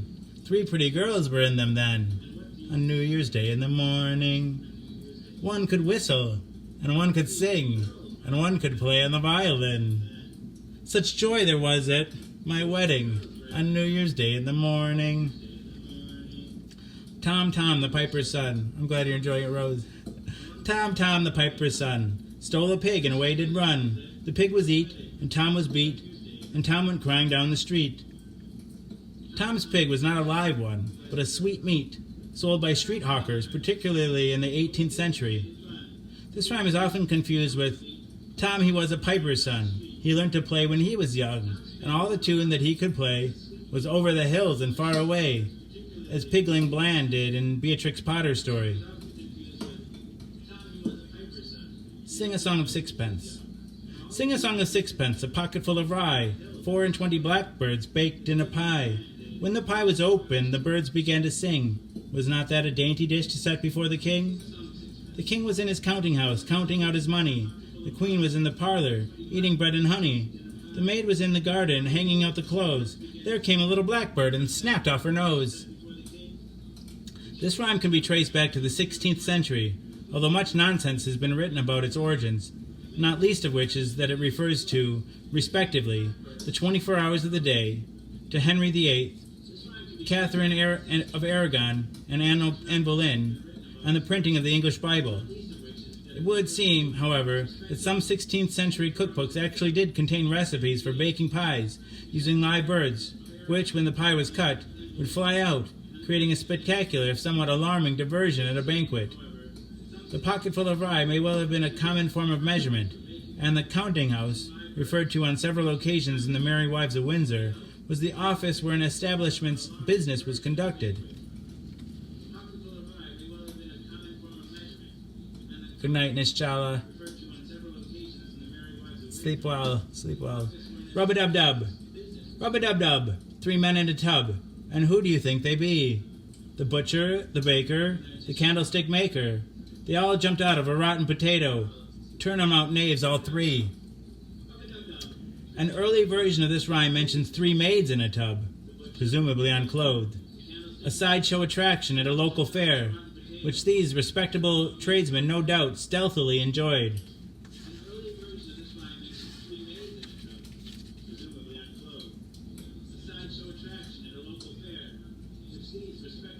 The Queen of Hearts.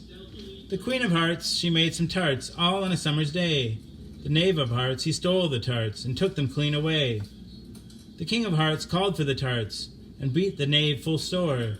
The Knave of Hearts brought back the tarts, and vowed he'd steal no more. There's another older verse, a page from a... How like a thieveth Jack he looks.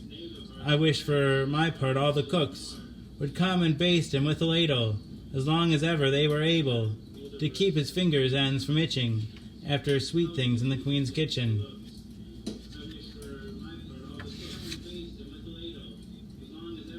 To market, to market, to market, to market, to buy a fat pig, home again, jiggity jig. To market, but to buy a fat hog, home again, jiggity jog. How much time do we have left? Set a timer for 9 minutes. Setting the timer. Okay. Wait, not 4 minutes, I think.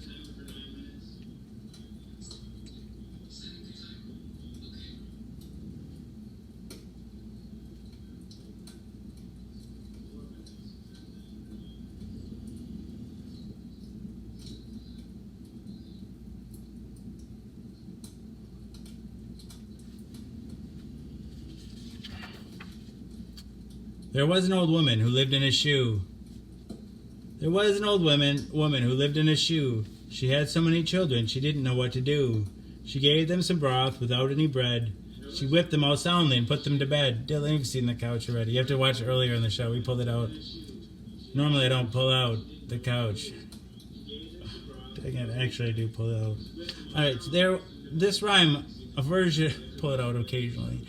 This rhyme, a version of which first appeared in print in 1797, is probably very old and may have some folklore significance. Casting a shoe after the bride when she goes on her honeymoon is an ancient custom associated with the fertility of the union. This is consistent with the many children the lady who lived in a shoe had. Rain, rain, go away. Rain, rain, go away, come again another day. John Aubrey noted in 1687 that this charm, sung by children, is of great antiquity, and indeed, a version of it was known in ancient Greece. Children all over the world still chant it, although there are local variations. In England, rain, rain, go to Spain, never show your face again, is an alternate version. If the world were paper, if all the world were paper, If all the world were paper, and all the sea were ink, if all the trees were bread and cheese, what would we have to drink? This rhyme was well known in the reign of Charles I. It is possible that it is a parody of the extravagant language used in ancient Jewish and medieval ecclesiastical rituals. An ode sung in synagogues during the first day of Pentecost begins, "Could we with ink the ocean fill, and were the skies of parchment made?" The Quran contains passages using the same imagery, and there are many parallels in the folk songs of Germany, Serbia, Albania, Italy, and Greece. Diddle diddle dumpling, my son John. Diddle diddle dumpling, my son John went to bed with his trousers on. One shoe off, one shoe on. Diddle diddle dumpling, my son John. Diddle diddle dumpling was the cry of the hot dumpling sellers in the streets of London. One authority states that it might be surmised that John went to bed fuddled, and not from eating dumplings. The rhyme was a favorite of Charles Lamb, who included a Latin version of it in one of his letters. Little Polly Flinders sat among the cinders, warming her pretty little toes. Her mother came and caught her and whipped her little daughter for spoiling her nice new clothes. The first line of this rhyme, published in 1805, has Little Jenny Flinders. This later version was particularly popular in the late 19th century.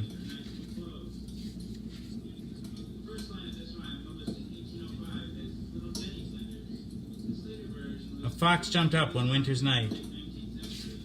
A fox jumped up one winter's night, and begged the moon to give him light, for he'd many miles to trot that night, before he reached his den-o.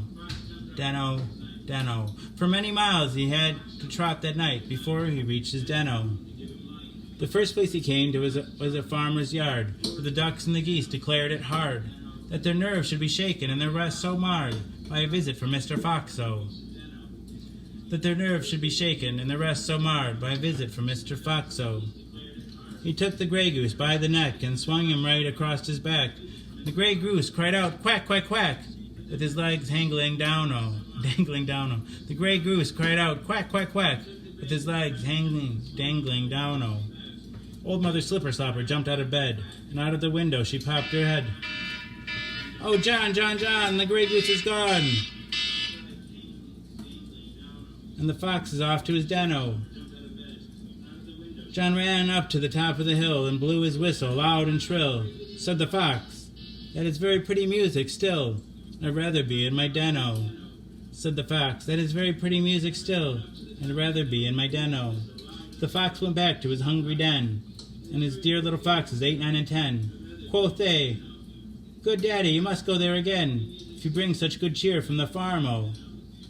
Quoth they, "Good daddy, you must go there again, if you bring such good cheer from the farm-o." The fox and his wife, without any strife, said they'd never ate a better goose in all their life. They did very well without fork or knife, and the little ones picked the bones-o. Bones-o, bones-o. They did very well without fork or knife, and the little ones picked the bones-o. This jolly song has been known since the early 19th century at least. It is popular on both sides of the Atlantic and was a particular favorite with 19th century nursery rhyme illustrators. That's it for nursery rhymes tonight. Thank you all for listening.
my heart. I'll dance you up, I'll dance you down. We'll dance the night away. I'll dance you to the end of time and to the break of day. I'll see you standing there with the star fall in your hair, and I'll ask you if you care. We'll go waltzing with me in the air, and we'll step into a magic spell and leave the earth below. I'll dance you to a fairly well and never let you go.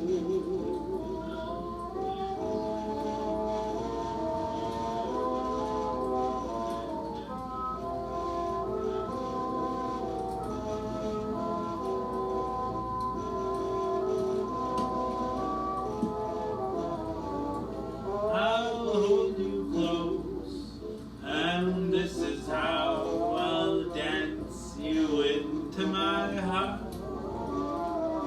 I'll dance you up, I'll dance you down. We'll dance the night away. I'll dance you to the end of time and to the brink of day. I'll see you standing there with the star fall in your hair, and I'll ask you if you care. We'll go waltzing with me in the air, and we'll step into a magic spell and leave the earth below. I'll dance you to a fairly well and never let you go.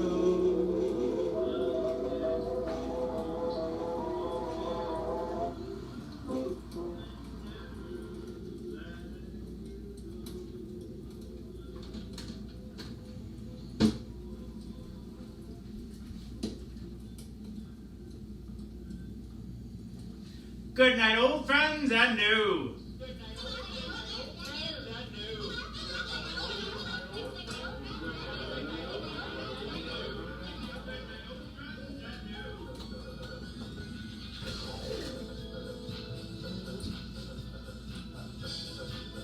All right. We've come once again to the anti-climax. All right, it only takes us 4 hours to get here, but we made it. Oh, bros, thank you so much. Thank you. All right. We got the new bottle of pills, but we don't have to open that yet. We still got some left in here. We got a full bottle here, too, unopened. I got pills coming out my ass here. Hey, Sonia. So some of you might be wondering what the show is about. We're running out of time here. Nice to see you. Thank you, Melinda. All right, so some of you might be wondering what the show is about. People often wonder what the show is about. The premise is deceptively simple. I take my HIV medication live on the Book of Face each day in front of friends, family, and strangers. I do so in order to embrace stigma, dispel ignorance, and find support. After 1,018 pills, 1,018 shows, a number of bells, whistles, and bows have risen up and around and about the show. The bells, bows, and the people that come back night after night and give me the most valuable resource, their time. To me, that's the most significant thing that's risen up and around and about the show, the community. Therein lies the support that I was looking for. But a number of bells, whistles, and bows have risen up and around and about the show. Ding dong bell, Bodushi now, hell, I mean, heck, the show has it all. I like to say that it is Cloud Atlas and that it incorporates at least 600 years of entertainment.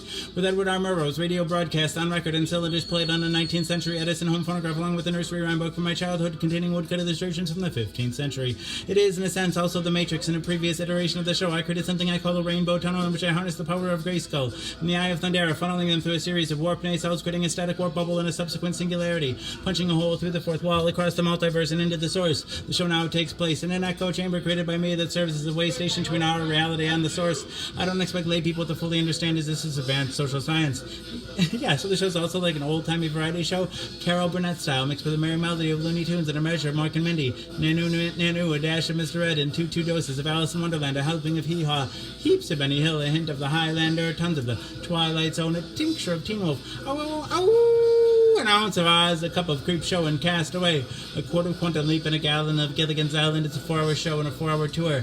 Piles of Pee-wee's Playhouse, a pinch of Peter Pan, a pound of Popeye, I Am What I Am, a whole block of Mr. Rogers' Neighborhood, and a ration of the Rocky Horror Picture Show. I'm just a sweet transvestite from transsexual Transylvania. Come up to the lab, see what's on the slab. I can see you shiver with anticipation. Touch me, I want to be dirty, thrill me, chill me, fulfill me, creature of the night, an undone Benjamin Button, a corny ear of Dumbo, a college Tri-Vice, by a couple of raw strokes of Bob Ross, a spoonful of Mary Poppins, and the full Monty Python, finally lumping Rick and Morty with a leader of I Love Lucy in the sky with diamonds and wham bam, thank you ma'am, we got the show, everything is out of place, and out of time here, including and especially me. April will always be pregnant, Harambe will always be ready for her high fives, the first and the second coming will always be risen with the Obamas getting blowjobs from the Woodies, the Superman and their boners will always be spinsters, and Temptress is working to swatch up the twin towers will always stand with Lady Liberty, you will have their MTV, pigs will fly, disco and dance will reign like men did in the days of old. I write nightly the future history of anachronism for your future children and your elderly grandparents. May they enjoy it now and time immemorial. If I'd have people take only one thing away from this show, it would be the knowledge that HIV is preventable. If you're HIV negative, there's a once-a-day pill you can take. They call it PrEP or pre-exposure prophylaxis. The pill that's Truvada. And if you're HIV negative, you take it once a day and it works like a highly effective chemical condom. It prevents HIV. But if you're already HIV positive like me, treatment is prevention. By taking my medication every day and maintaining an undetectable viral load, it makes it so I'm not contagious. U equals U. Undetectable equals untransmissible. You could fuck me bareback all day long and never catch HIV from me. It's a brave new world. The future is now, and it's 1969. Free love. Woo! All right, pill number 1018 down the hatch. We are robot. That's down. All right.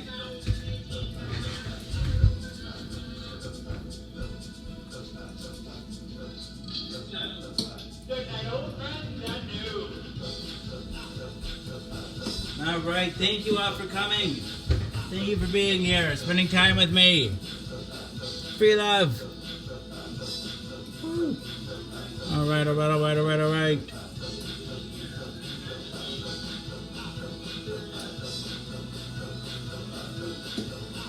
Peace out, Rose. All right. All right, this is the house that Jack built.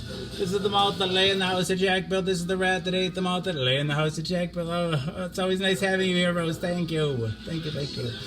This is the rat that ate the malt that lay in the house that Jack built. This is the cat that killed the rat that ate the malt that lay in the house that Jack built. This is the dog that worried the cat that killed the rat that ate the malt that lay in the house that Jack built. This is the cow that crumpled on the toss the dog that worried the cat that killed the rat that ate the malt that lay in the house that Jack built. This is a maiden all forlorn that milked the cow that crumpled on the toss the dog that worried the cat that killed the rat that ate the malt that lay in the house that Jack built.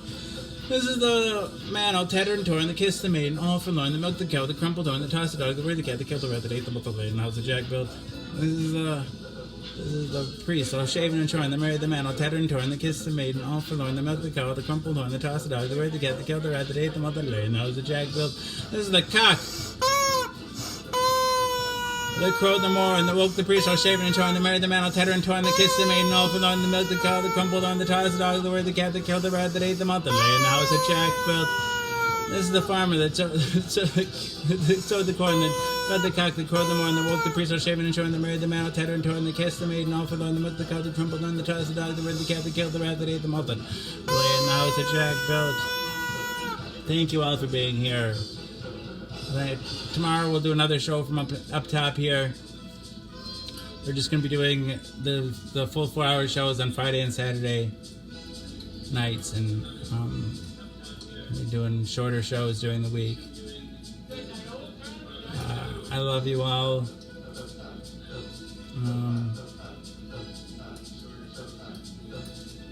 Thank you again for being here.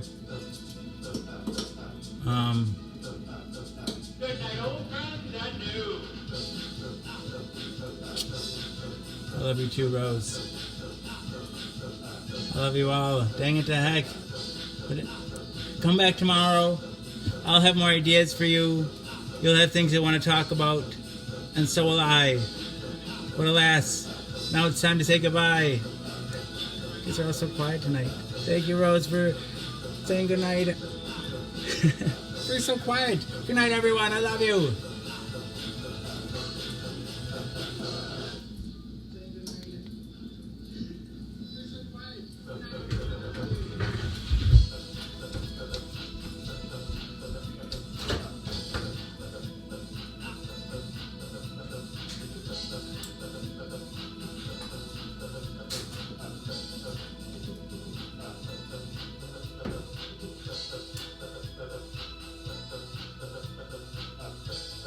Good night, everyone. I love you.